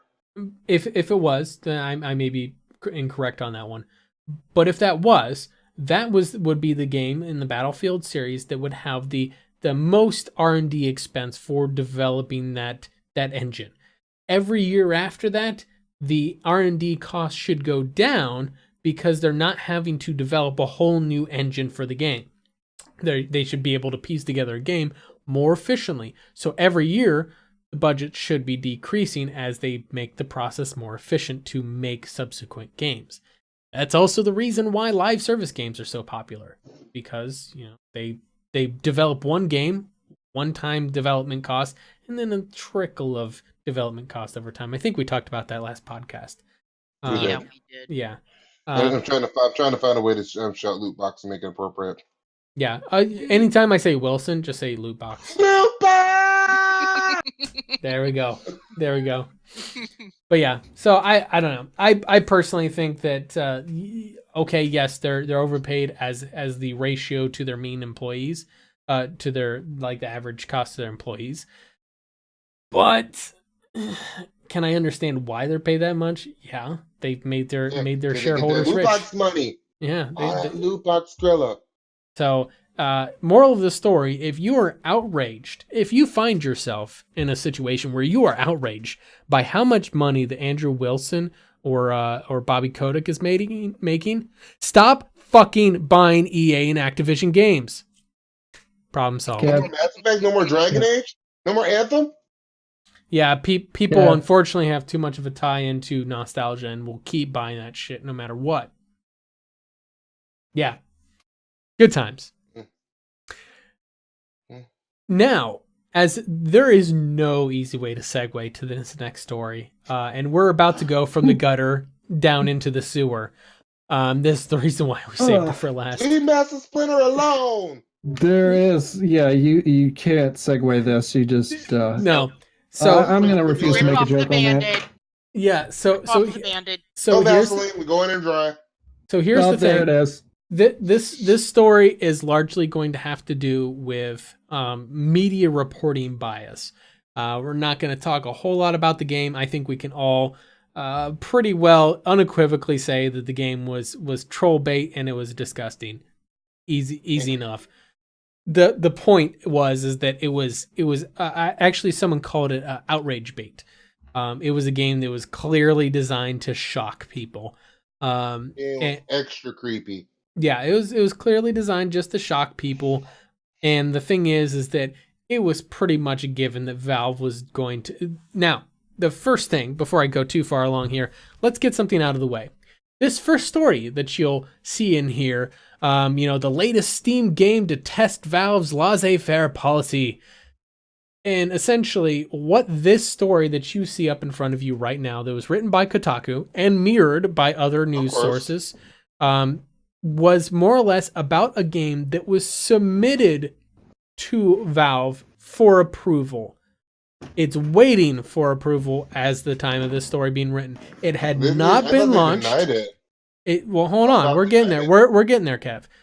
It had not been approved. It was not available for sale. In no way was this game ever in any way tacitly, passively, or any way underlined approved by Valve and or Steam. No way. This first article was entirely a hit piece that was more or less, hey, someone made an outrage bait game, which, by the way, tons of these come up all the time. They're trolls, and Valve rejects them every time. It was just this one was very, very pretty as far as trying to force your narrative here. So they write the story about how this game gets put up for approval and how bad this game is, and oh my gosh, how dare this game get put onto Valve for approval. That's Valve's fault that someone else made this game and submitted it for approval. Of course, the next day, Valve rejected it. Pretty standard. We all expected that.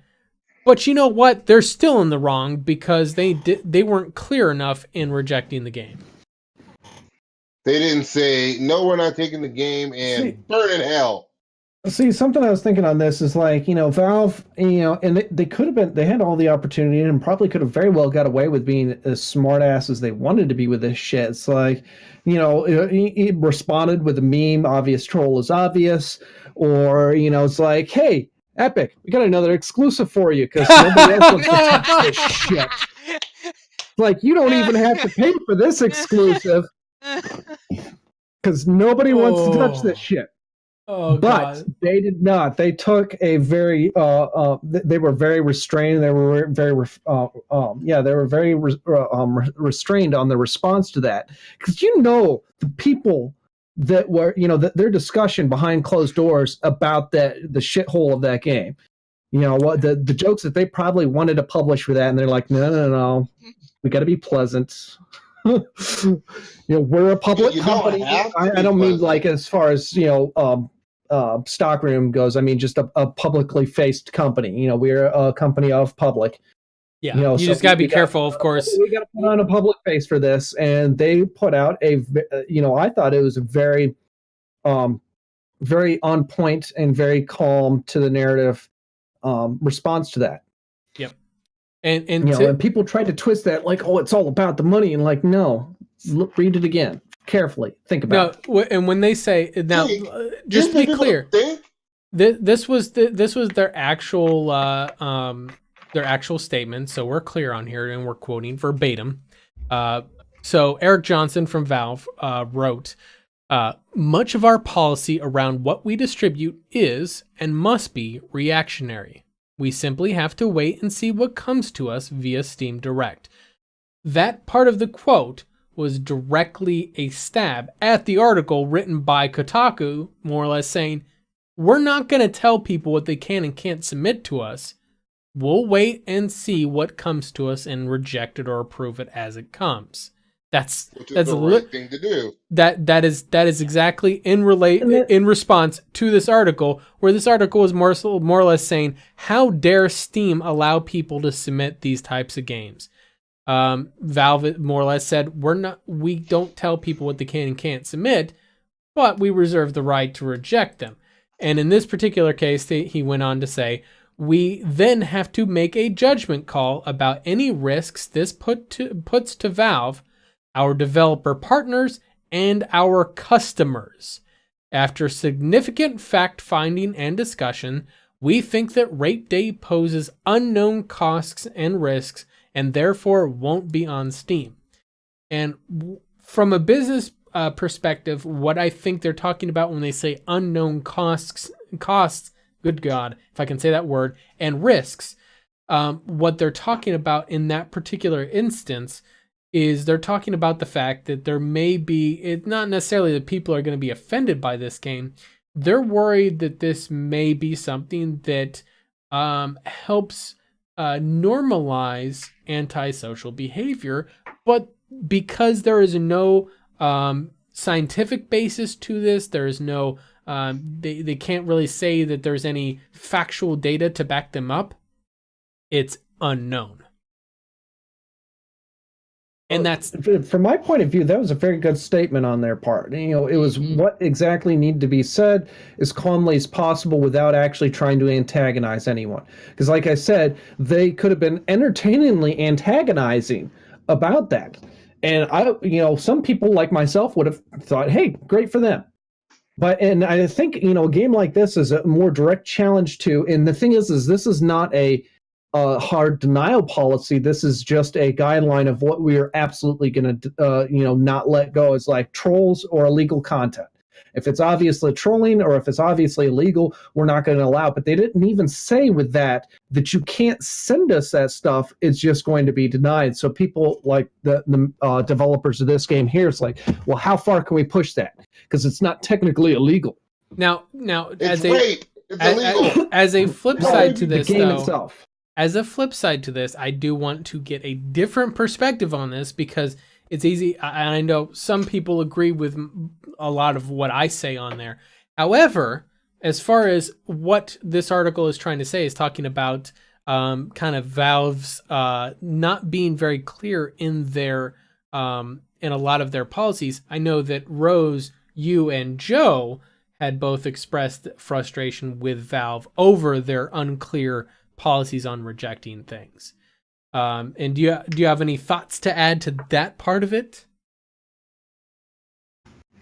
Well, there's a couple series that I like. I mean, gonna throw out there Nekopar, who at this point doesn't know if they're going to develop, or even if they develop, if they're going to bother with a Steam release or even just a US release because of some of the other shit that's been taken down.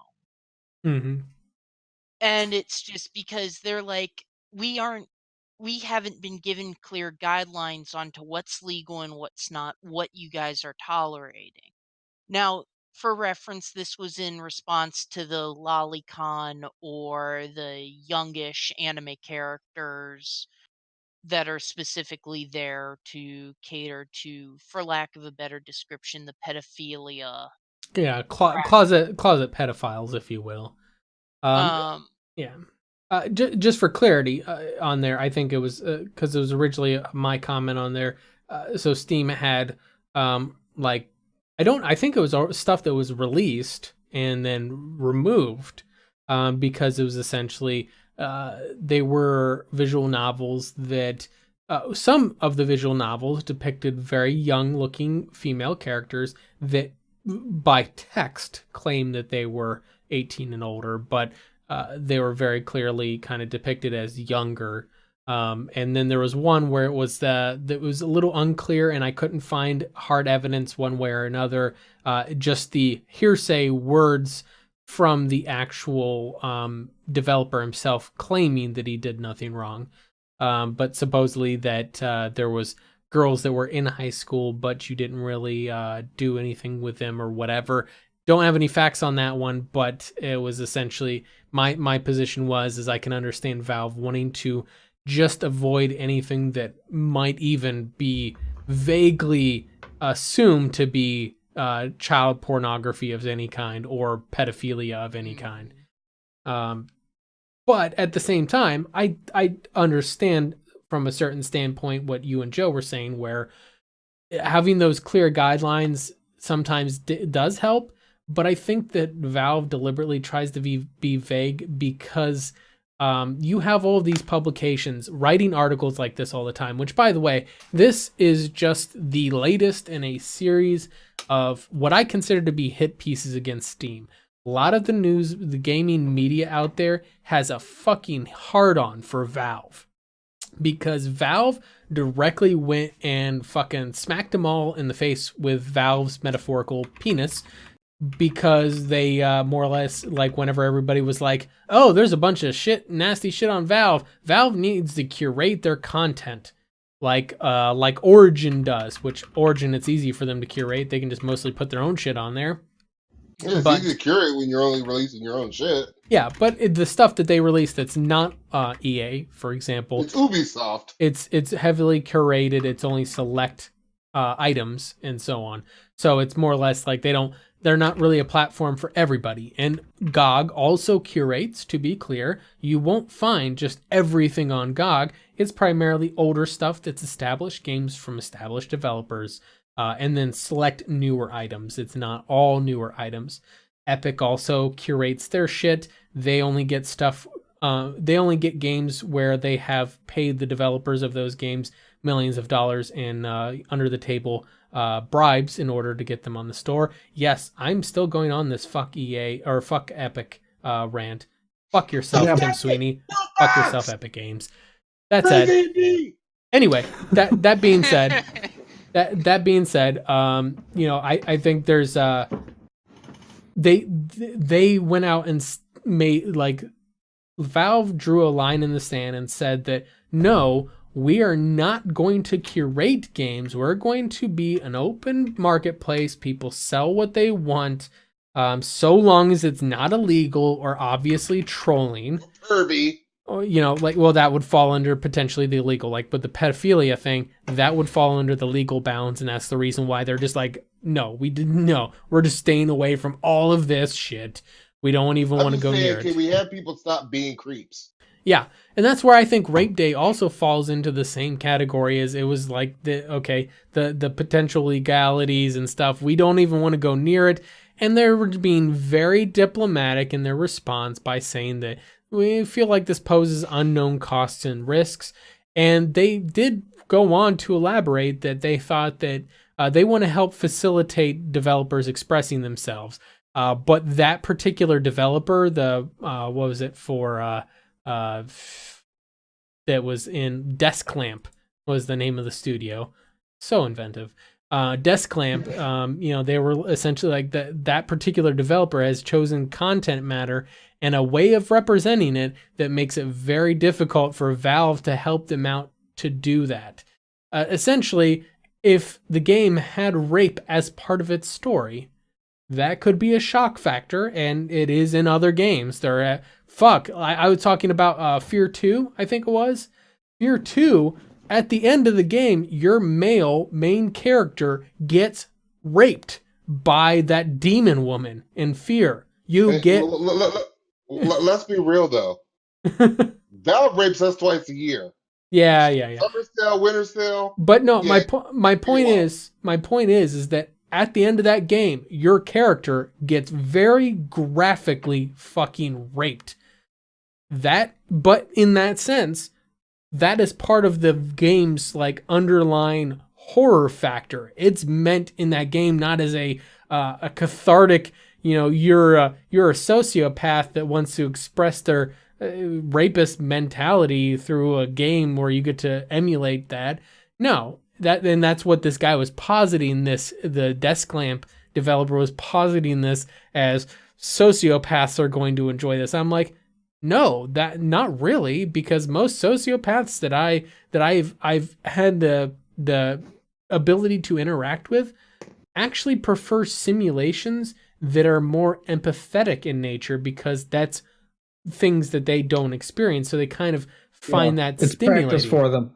Yeah, it's more stimulating for them mentally to have more empathetic factors, whereas emulating unempathetic actions is actually kind of like it offers them nothing of value, right? So in any case, in this particular case, this was just depicting rape as a conquest, a thing to do as a matter of entertainment, whereas in Fear, the rape was depicted in a manner to shock you. It was designed to be an anthem, to be holy. What the hell is going on here? So there's a difference. Had the developer of this game been depicting rape as something that was shocking and was bad, but it was just part of the story, Valve would have worked with a way to help them maybe fine tune it and make it, presentable for the public. But in this case, there was no redemption. There was no way that they were going to be able to say, "Hey, try not to present this as you're a creeper." Yeah, obvious troll is obvious. Yeah, so my major focus on here though was the media on there, that they continue, because Valve is of the mind, as long as it doesn't cross any legal boundaries or doesn't flirt with legal boundaries, and as long as it's not trolling, we'll let the customer decide what should sell and what shouldn't. We're not going to be this almighty arbiter that determines what's right and wrong.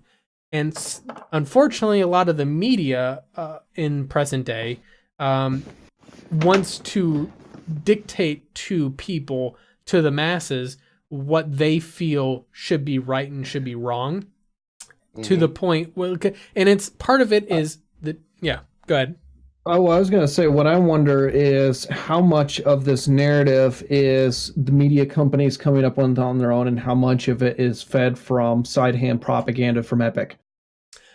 So I've because they've been built. It's not like they came out with a store recently. Have been hitting Valve hard recently with its propaganda machine, but they've been slowly working on it for a while.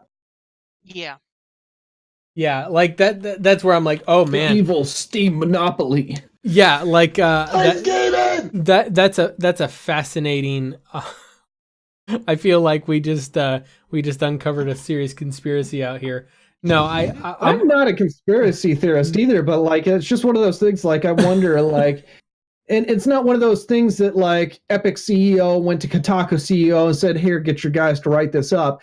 I think it was one of those things that was like worked around, because the propaganda machine of Epic has been working very side-loading a lot of shit. It's not very. They're trying to be very indirect, so it does not obviously come from the. Some of their shit is very obvious, but some of the shit that they've been loading. But let's be real though.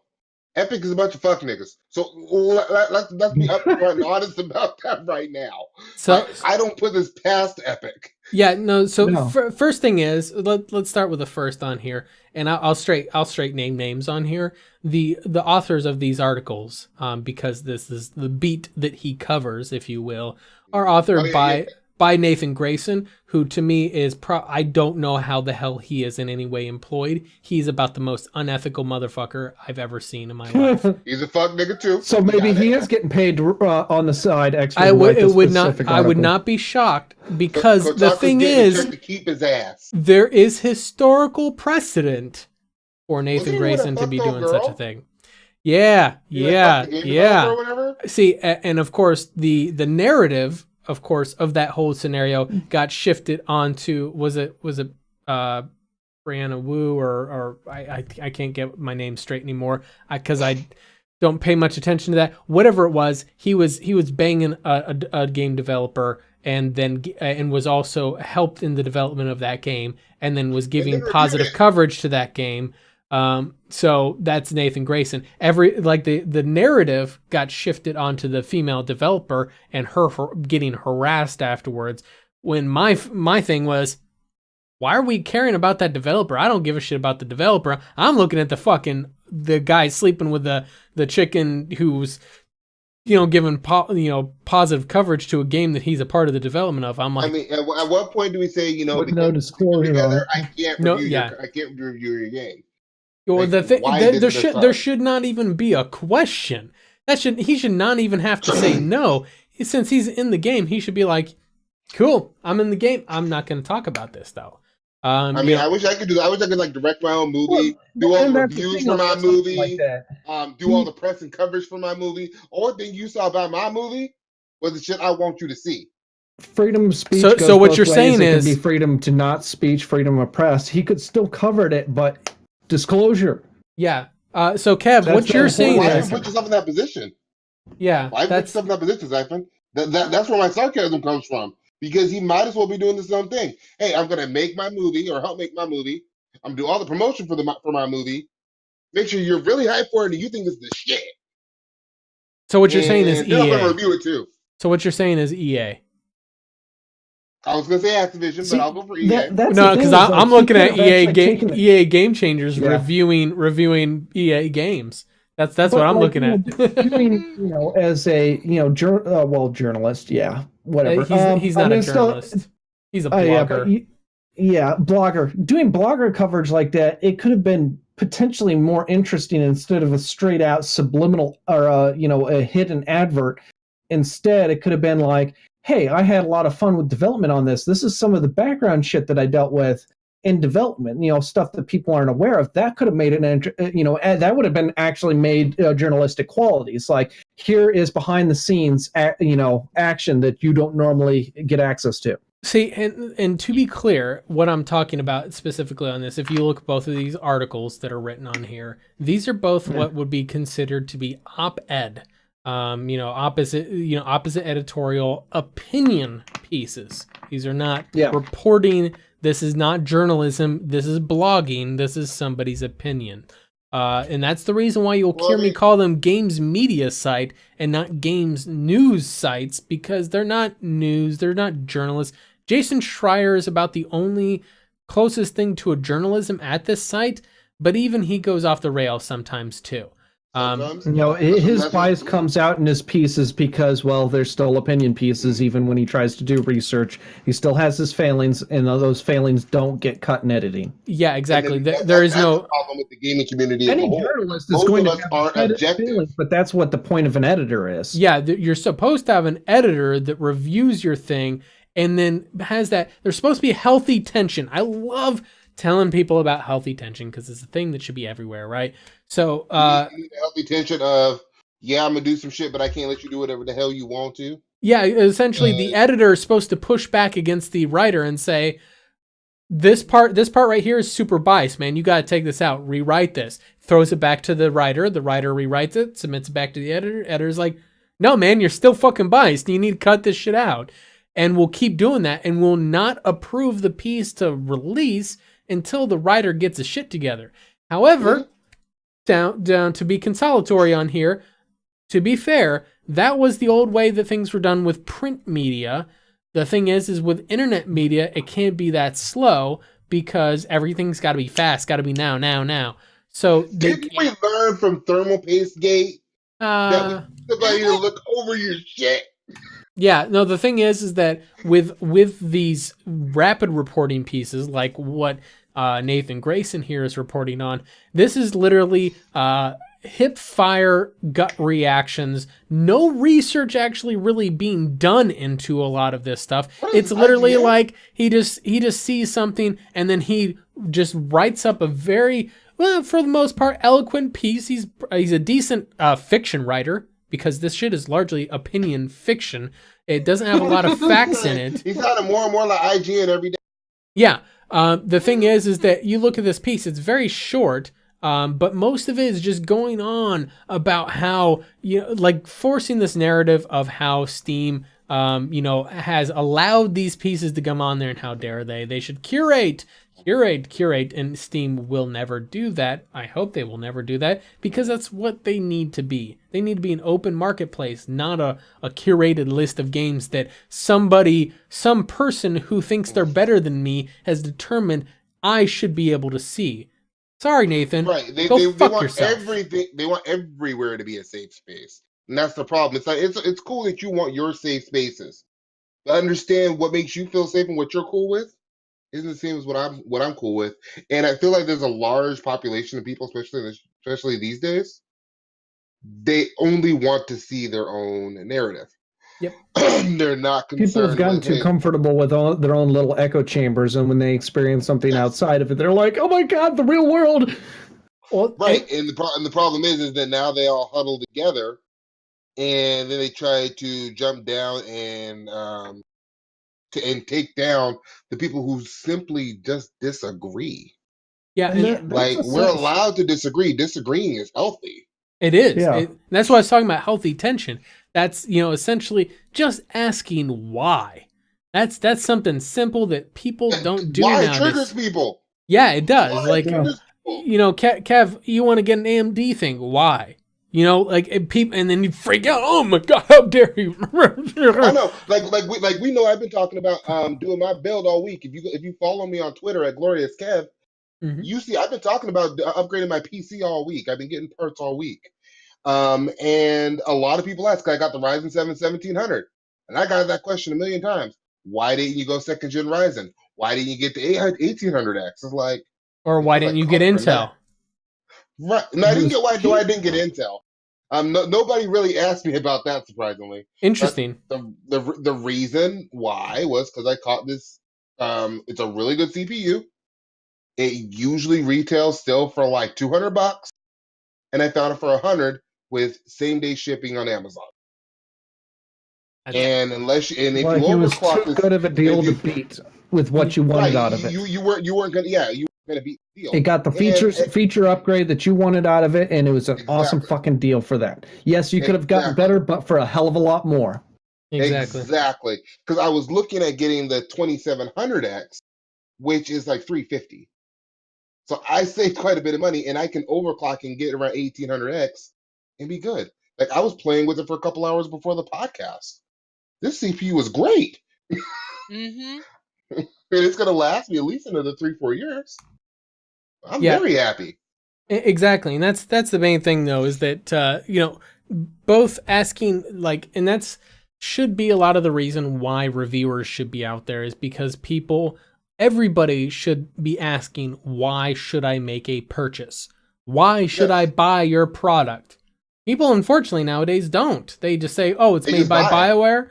I'm going to buy it. It's made by Bethesda. I'm going to buy it. It's like, no, ask why. Ask why. And that's the reason why the quality of all products have been going down substantially over the last 20 years, because people are being trained to not ask why. Yep. It's one of those things. Like I remember I was dealing with an issue at work the other day, and it was just troubleshooting an issue. This we have basically, long story short, we have our work network. Somebody was getting locked out of their computer. They couldn't figure out why, and they just kept calling and saying, "Hey, I need to get my password unlocked so I can get into my computer." They had to do this at least 5 times, and I'm the only person that said, "Why does this keep happening?" And I'm the 5th one in line. Why treat the cause, not the symptoms? Yeah, and something. One person got mad at me for saying, "Hey, I want to find out why." Yeah, and it's one of my favorite quotes. And that ties into this on there is from Ian Malcolm from Jurassic Park, the original Jurassic Park, the great one, where he's like, your scientists were so preoccupied with whether or not they could, they never did stop to ask if they should. And that's a lot of that's the problem that is kind of almost culturally ingrained as nowadays. All we look at is, can I do something? Oftentimes we don't ask, should we do something? And I think that's, and essentially what Valve is doing on here a lot of times is they kind of ask a lot of times, should we do something? And then otherwise, if they have a pretty clear process of, if it flirts with these certain boundaries, we don't allow it, but then we let the consumer ask. And the problem that I think a lot of these news publications, granted, I'm playing devil's advocate and not assuming that Epic is paying them off.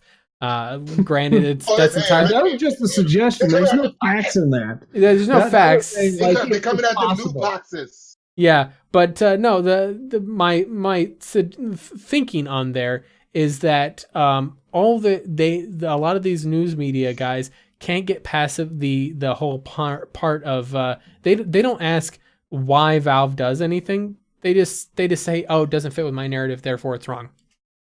And they stop there. And a lot of people are like that. We were talking about this guy. Go ahead, Rose. Yeah. Well, the one thing is that no matter what, these are the same people who are going to criticize Steam, no matter what. Yep. If they started curating their shit, I guarantee you this dumbass, whoever wrote the article, Grayson, he'd probably be writing an article saying, "Oh, how dare they?" Oh no, and that's if Valve found a way to cure cancer, they would be mad that Valve found a way to cure cancer instead of curating their games. No, Let's be clear. And the thing is that's what saving dying puppies. That's what this. They would fucking be mad at them for that too. That's what literally what this article is. It's a how dare Valve allow that, like essentially they're saying this game got posted for approval, and this is like Valve allowing this game to exist is a fault with Valve. Valve rejects it predictably, like they try to present it in this article, like somehow Valve is tacitly approving this game existing just by the fact of Steam Direct allowing games to be submitted.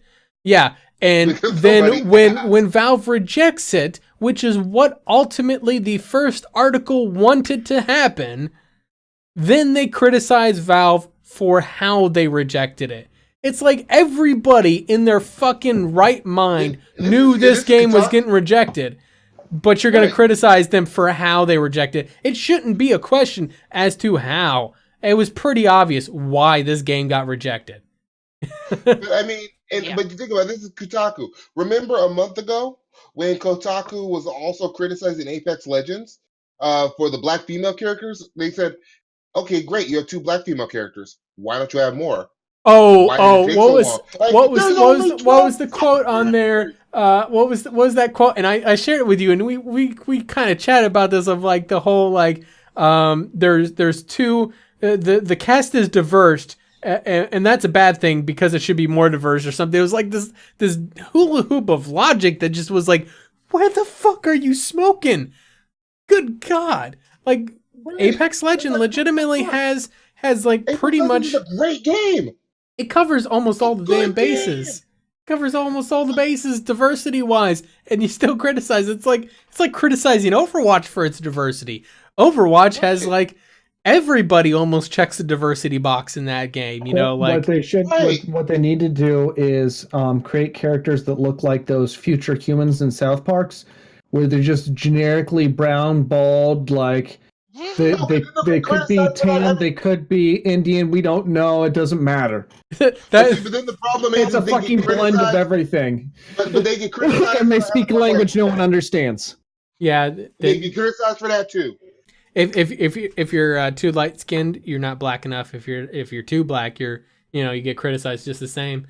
I had a friend who was originally from Benin, in West Africa, and he was very dark skinned, and he was like, they criticized me here for the how dark and I was like, oh, it was a racist white person? No, it was a black person. Yeah, black people are like that. I'm like, what the hell? Black people talk shit about other black people for being too damn dark. I was like, yes, and I don't know why. I don't know. That's where it's Charlie Murphy jokes came from. Yeah, darkness. Charlie and his brother were called darkness by Rick James. I can't remember. Rick James. Yeah, that's the guy. They were called. It wasn't like a. It was an insult. It was a joking insult, but it was still an insult. Oh no, it was an insult. Rick James was notoriously an asshole. Like they made it into a comedy in that, but going back to the stories, he was notoriously an asshole back in the day. Yeah, he was to everybody. It was like that was where the joke came from. And to be fair, decades later, Charlie Murphy made some money telling the story of it and entertained a lot of people. Yeah, unfortunately, Charlie Murphy's dead, and that's kind of sad. But yeah. Anyway, Rick James, bitch. Yeah, that's he got some money out of it. He got his fame before he died. I would say that Charlie Murphy, before he died, he successfully stepped out from his brother's shadow. Congratulations, Charlie. Yeah, he did. Rest in peace, brother. I didn't realize Charlie Murphy died though. Yeah, I'm pretty certain he died. What was it, a couple years ago? Yeah, April in 2017. I didn't realize. Yeah, he died a couple years ago. I was like, oh man, that's unfortunate. The sad part is breaking up, bro. The sad part is that Rick James outlived Charlie Murphy. Cocaine is a hell of a drug. No, Rick James died like right after the skit. All right, folks, we're done. Back it up. Hold up. No, Rick James died right after the skit. Did he? Yeah, Rick James Holy died like shit. 2004. Oh. I remember I was broken up because I love Rick James. Yeah. Rick James died August 6th of 2004. Oh damn. Oh, okay. Right after the I guess he was just so much of a super freak that I got confused. Well, he didn't die from super freaking. I believe he had an OD. he was. I'm sorry. That's not something to make fun of. That's not. Cocaine's a hell of a drug. Yeah, that's how he died. That cocaine's a hell of a drug, not the itch. Yeah. His balls did not itch that day. I'm like, oh, that's kind of okay. Anyway, back onto this though. I guess the question I posed to you guys on here, and the thing is, to be fair, while I notice on one hand, games reviews are starting to get a little bit fairer, where previously Kev and I have talked about this a lot, where all the major news sites wouldn't give a AAA game under a 7, right? It was just like IGN specifically. IGN, GameSpot, Kotaku, any of those big games. I'm just saying. I specifically was just calling out IGN. Yeah, but they all would do that same thing. None of them would give those games below a 7. And now we're seeing more and more of these games that, to me, are of indistinguishable quality from the games of the past that we get 7, 8s, and 9s, are now getting 6s.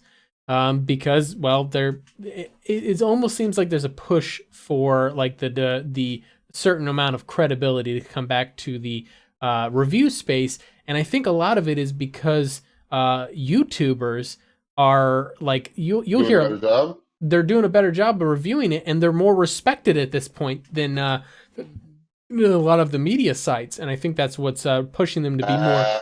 It doesn't matter if people like to fucking call them out as antagonistic, like like Jason, what's his face? Yeah. Well. Jason. Yeah. No. The thing is there's definitely an animosity between the news media publications, and the thing is that what the media sites are still very good at. They're very, very good at their propaganda spinning. That's something they're still good at, where I will see comments online from normal, average, everyday people who have bought into the narrative that YouTubers are just all about outrage culture, which, don't get me wrong, there's a lot of them. But if you see someone like Yang Ya, they think that Yang Ya is an internet provocateur. It's like, no, Logan Paul is a YouTube provocateur. He's doing outrageous shit, and that's how his popularity has been made and continues to grow. Yang Ya is actually that far off from Yang Ya being. He kind of pushes, like, I never see Yang Ya really talk about anything positive. Oh no, he talks about positive stuff. There was I'm trying to remember what game it was that he went on several videos of it, how great it was. Okay, maybe he has, because I stopped watching him due to, I'm like, this dude is way too negative. It's like that. There was another guy that I watched too. I can't think of his name right now. Elite something. Yeah. Echelon something, I can't remember. But I have to look them up. but another yeah, they're all example. negative. But another example of outraged people that are also very positive quite often is like the two Australian brothers. What the hell are their name? Layman Gaming and SkillUp. They are positive and negative on stuff a lot. But to be fair, a lot of the news that happens that is reporting worthy. And by the way, this is not exclusive to YouTubers. If you look at the content, the news articles that mostly get published on a lot of these sites like Kotaku and IGN, guess what? There's stuff that's outrageous that gets clicks because that's how they fucking make money. You're not going to read an article that says nothing much happened today, right? Or hey, a game got released and it was okay. Nobody's going to read that. They want to read this game released and it was amazing, or this game released and it was horrible. It's like the tabloids you used to see in the grocery store. Oh my God, Britney Spears is fucking with, I don't know, Donald Trump. Yeah, something like that. It's like, I get it. And that's the thing is, tabloids are the original clickbait. But yeah. In any case, apt comparison. Yeah. So in any case, as we kind of wrap things up, let's move off of there so we can, as I realize that we are actually at the 2 hour mark. We're way past the 90-minute mark we're supposed to be at. Whoops. In any case, we could probably rant on that for hours.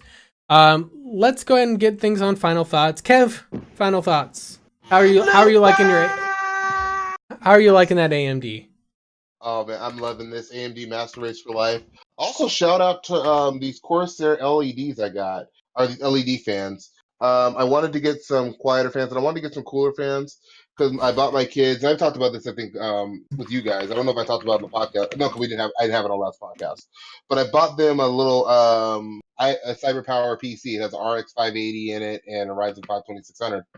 And it's RGB all up. It's pre-built. It was like $600 to $700 at Best Buy.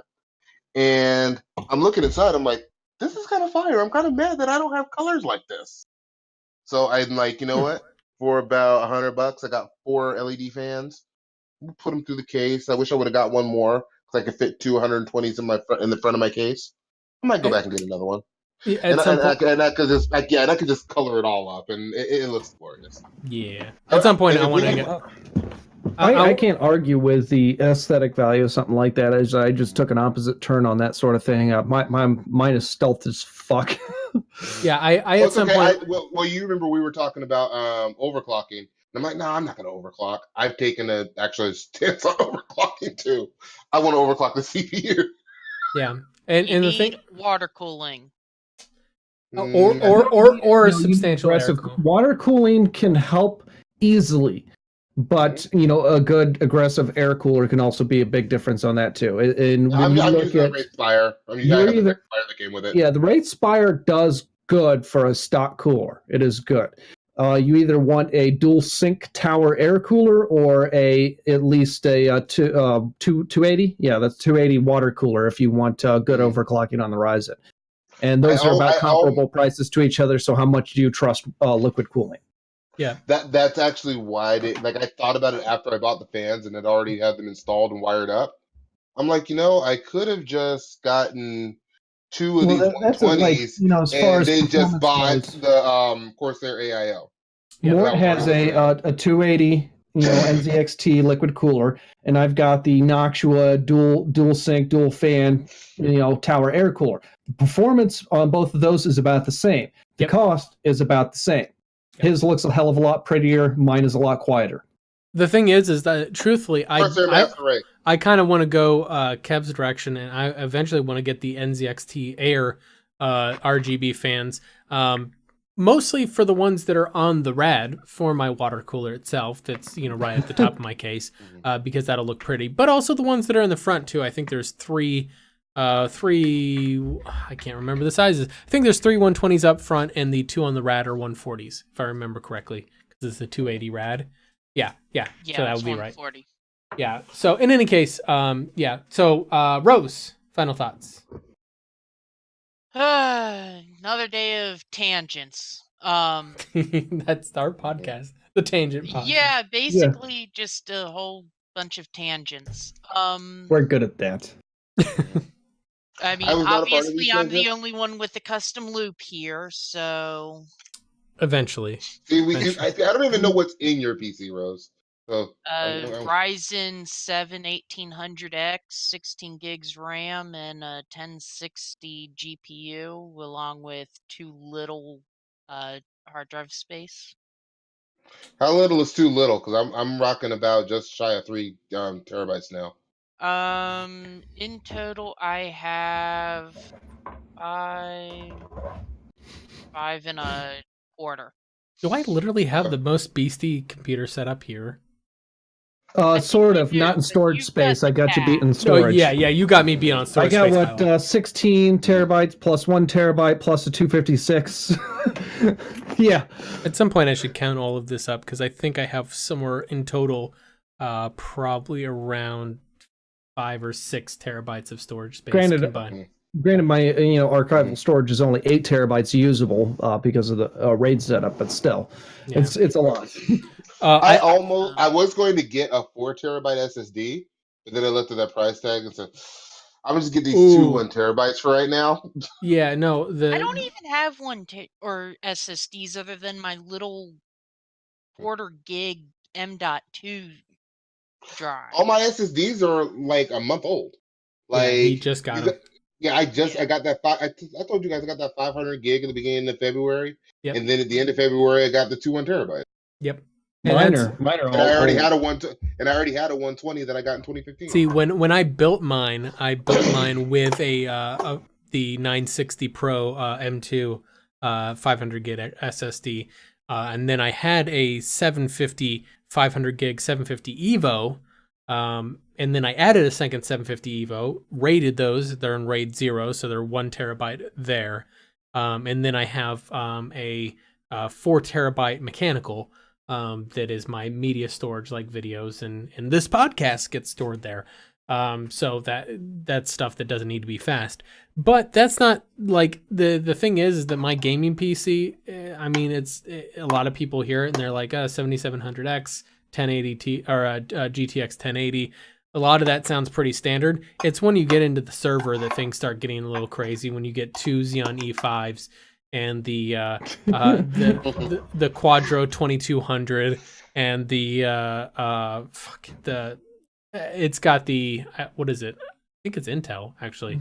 The Intel gigabit LAN adapter with four Ethernet ports, 3 of which are used currently. Yeah. It's a fucking server. Come on. It's a server. But then again, I'm not quite to that elite status. I'm not like Rose. I don't actually have a Switch running out of my house. So I've got 3.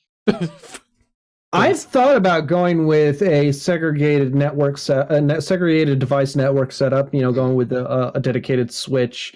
Am I the only one who just keeps shit wireless simple? access?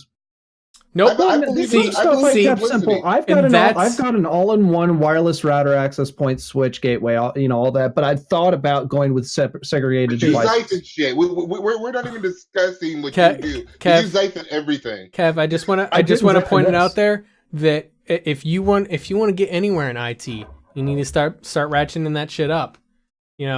Talking to like systems engineers, network admins.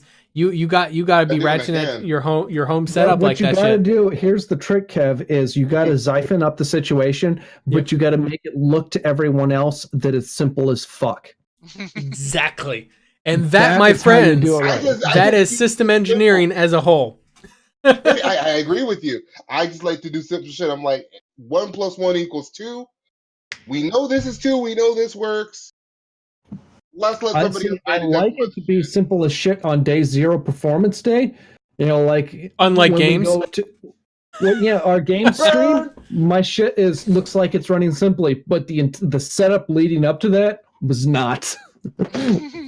Yeah, it's like when we get on stream here, it seems like we have all these stories put together, and they're all like cohesive, and we thought about them and put effort into writing them down. Most people don't realize that we threw together the stories like literally an hour and a half before the podcast. Usually it's me and Mort scrambling to get stories. I might start looking at them Saturday morning. Yeah. You look at the stories, Kev? No, he doesn't. I provide a lot of them usually.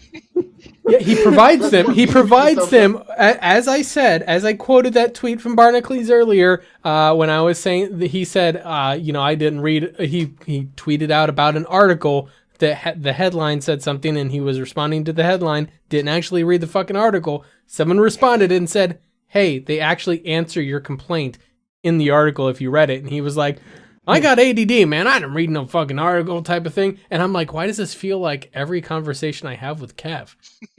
Because you write in big ass paragraphs. I was like, Kev will share a story with me, and I'll be like, oh, this is cool. They talk about this and that. And you're like, I don't know. I didn't read it. I will ask like a yes or no question. And Mort will, and I want. He will ask a yes or no question on a complicated topic. Not always. I will ask a yes or no question, tag Xaiphen in it, and here goes the book. Well, Xaiphen wasn't there, and I know just as much about overclocking as Xaiphen does. No. I'm not talking about just the overclocking today. You made good points. I asked Xaiphen because, like, okay, if I know like a lot of like the ground level entry stuff, I go to Xaiphen because you're going to take me back to square one and try to school me on the shit I already know. That's the thing. Is like I have a lot of experience on. Even though I know all of you, he's usually going to meet me where I am. Even though I know all of you are as technical minded as I am, I've got a lot of experience dealing with noob customers. Mm-hmm. So I'm very good at explaining things down to a layman's term. So essentially, what Xaiphen just said, Kev, is that Xaiphen does what you're accusing me of doing. No, I anti-Xaiphen the situation. Xaiphen deals with the same kind of people I deal with at work. That's what I caught. Yeah, I anti-Xaiphen the situation for Kev. Anti-Xaiphen just for Kev. I work help desk. I dabble as a translator. Yep. You have to. I have to translate their stupid into something that might make sense. And I'm an engineer, which means I am the person that Xaiphen things up that you have to un-Xaiphen. Pretty much. Like I'm the person they call. Now I see why he doesn't like it. Because more Xaiphen's shit. You don't want to bring his work home with him. Yep, exactly. So in any case, just so we're wrapping up on here, because we'll ramble on forever. You can tell. This is the way we are. Yeah. Except for no one wants to hear us just ramble without any stories to talk about. So in any case, to kind of go on the standard, the standard advertisement spiel on here. Obviously, if you are watching this stream live, hey, how you doing? Hope you enjoyed all that good stuff. We stream this. We stream live every Saturday evening at 7 p.m. Pacific time. Which, of course, if you are paying any attention, daylight savings time is about to begin. I don't remember which is which. It's going to begin. Daylight in the summer where there's more daylight. By the way, can we just all just universally say fuck daylight savings time? Do we all agree that Arizona are the only motherfuckers that got it right? I know, right? That's weird to say that the Arizona actually is sane on a topic. Anyway, more states are moving away from it. They're starting to talk about it, but then there's some confusion going on. Like California wants to be permanently in daylight savings time, and I'm like, that would make them 2 hours different from Arizona. I'm like, it's not ever going to happen throughout the nation. Florida jumped into the discussion. Ha! Are they fucking with the ballots?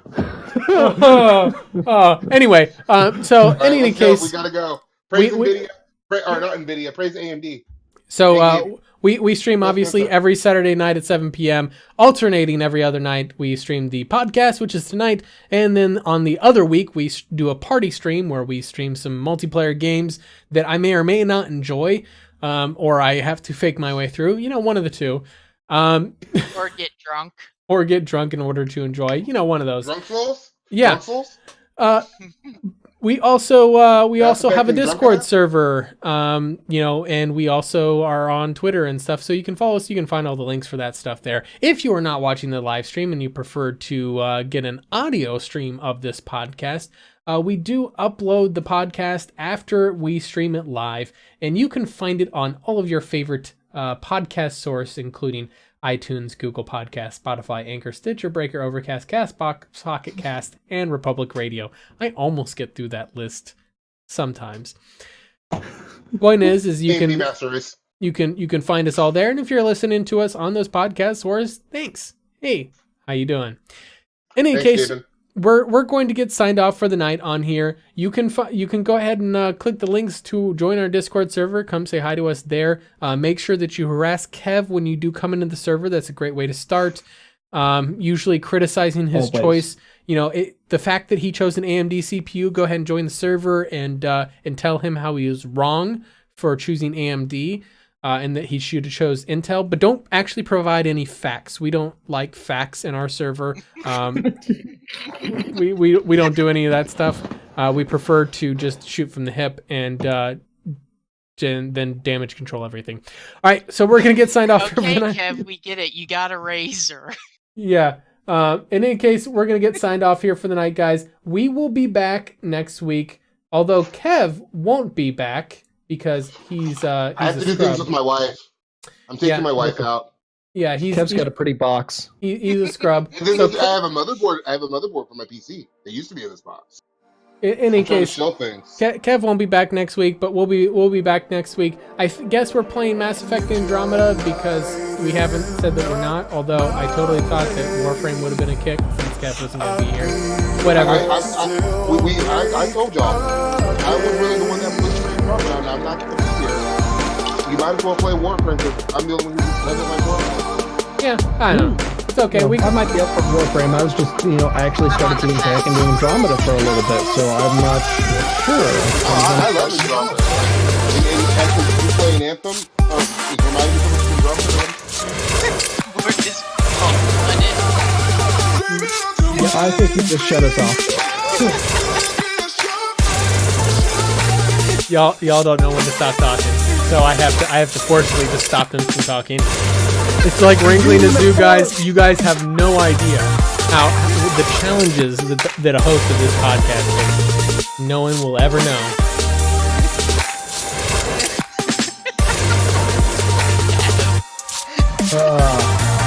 I'm gonna switch over to crap audio.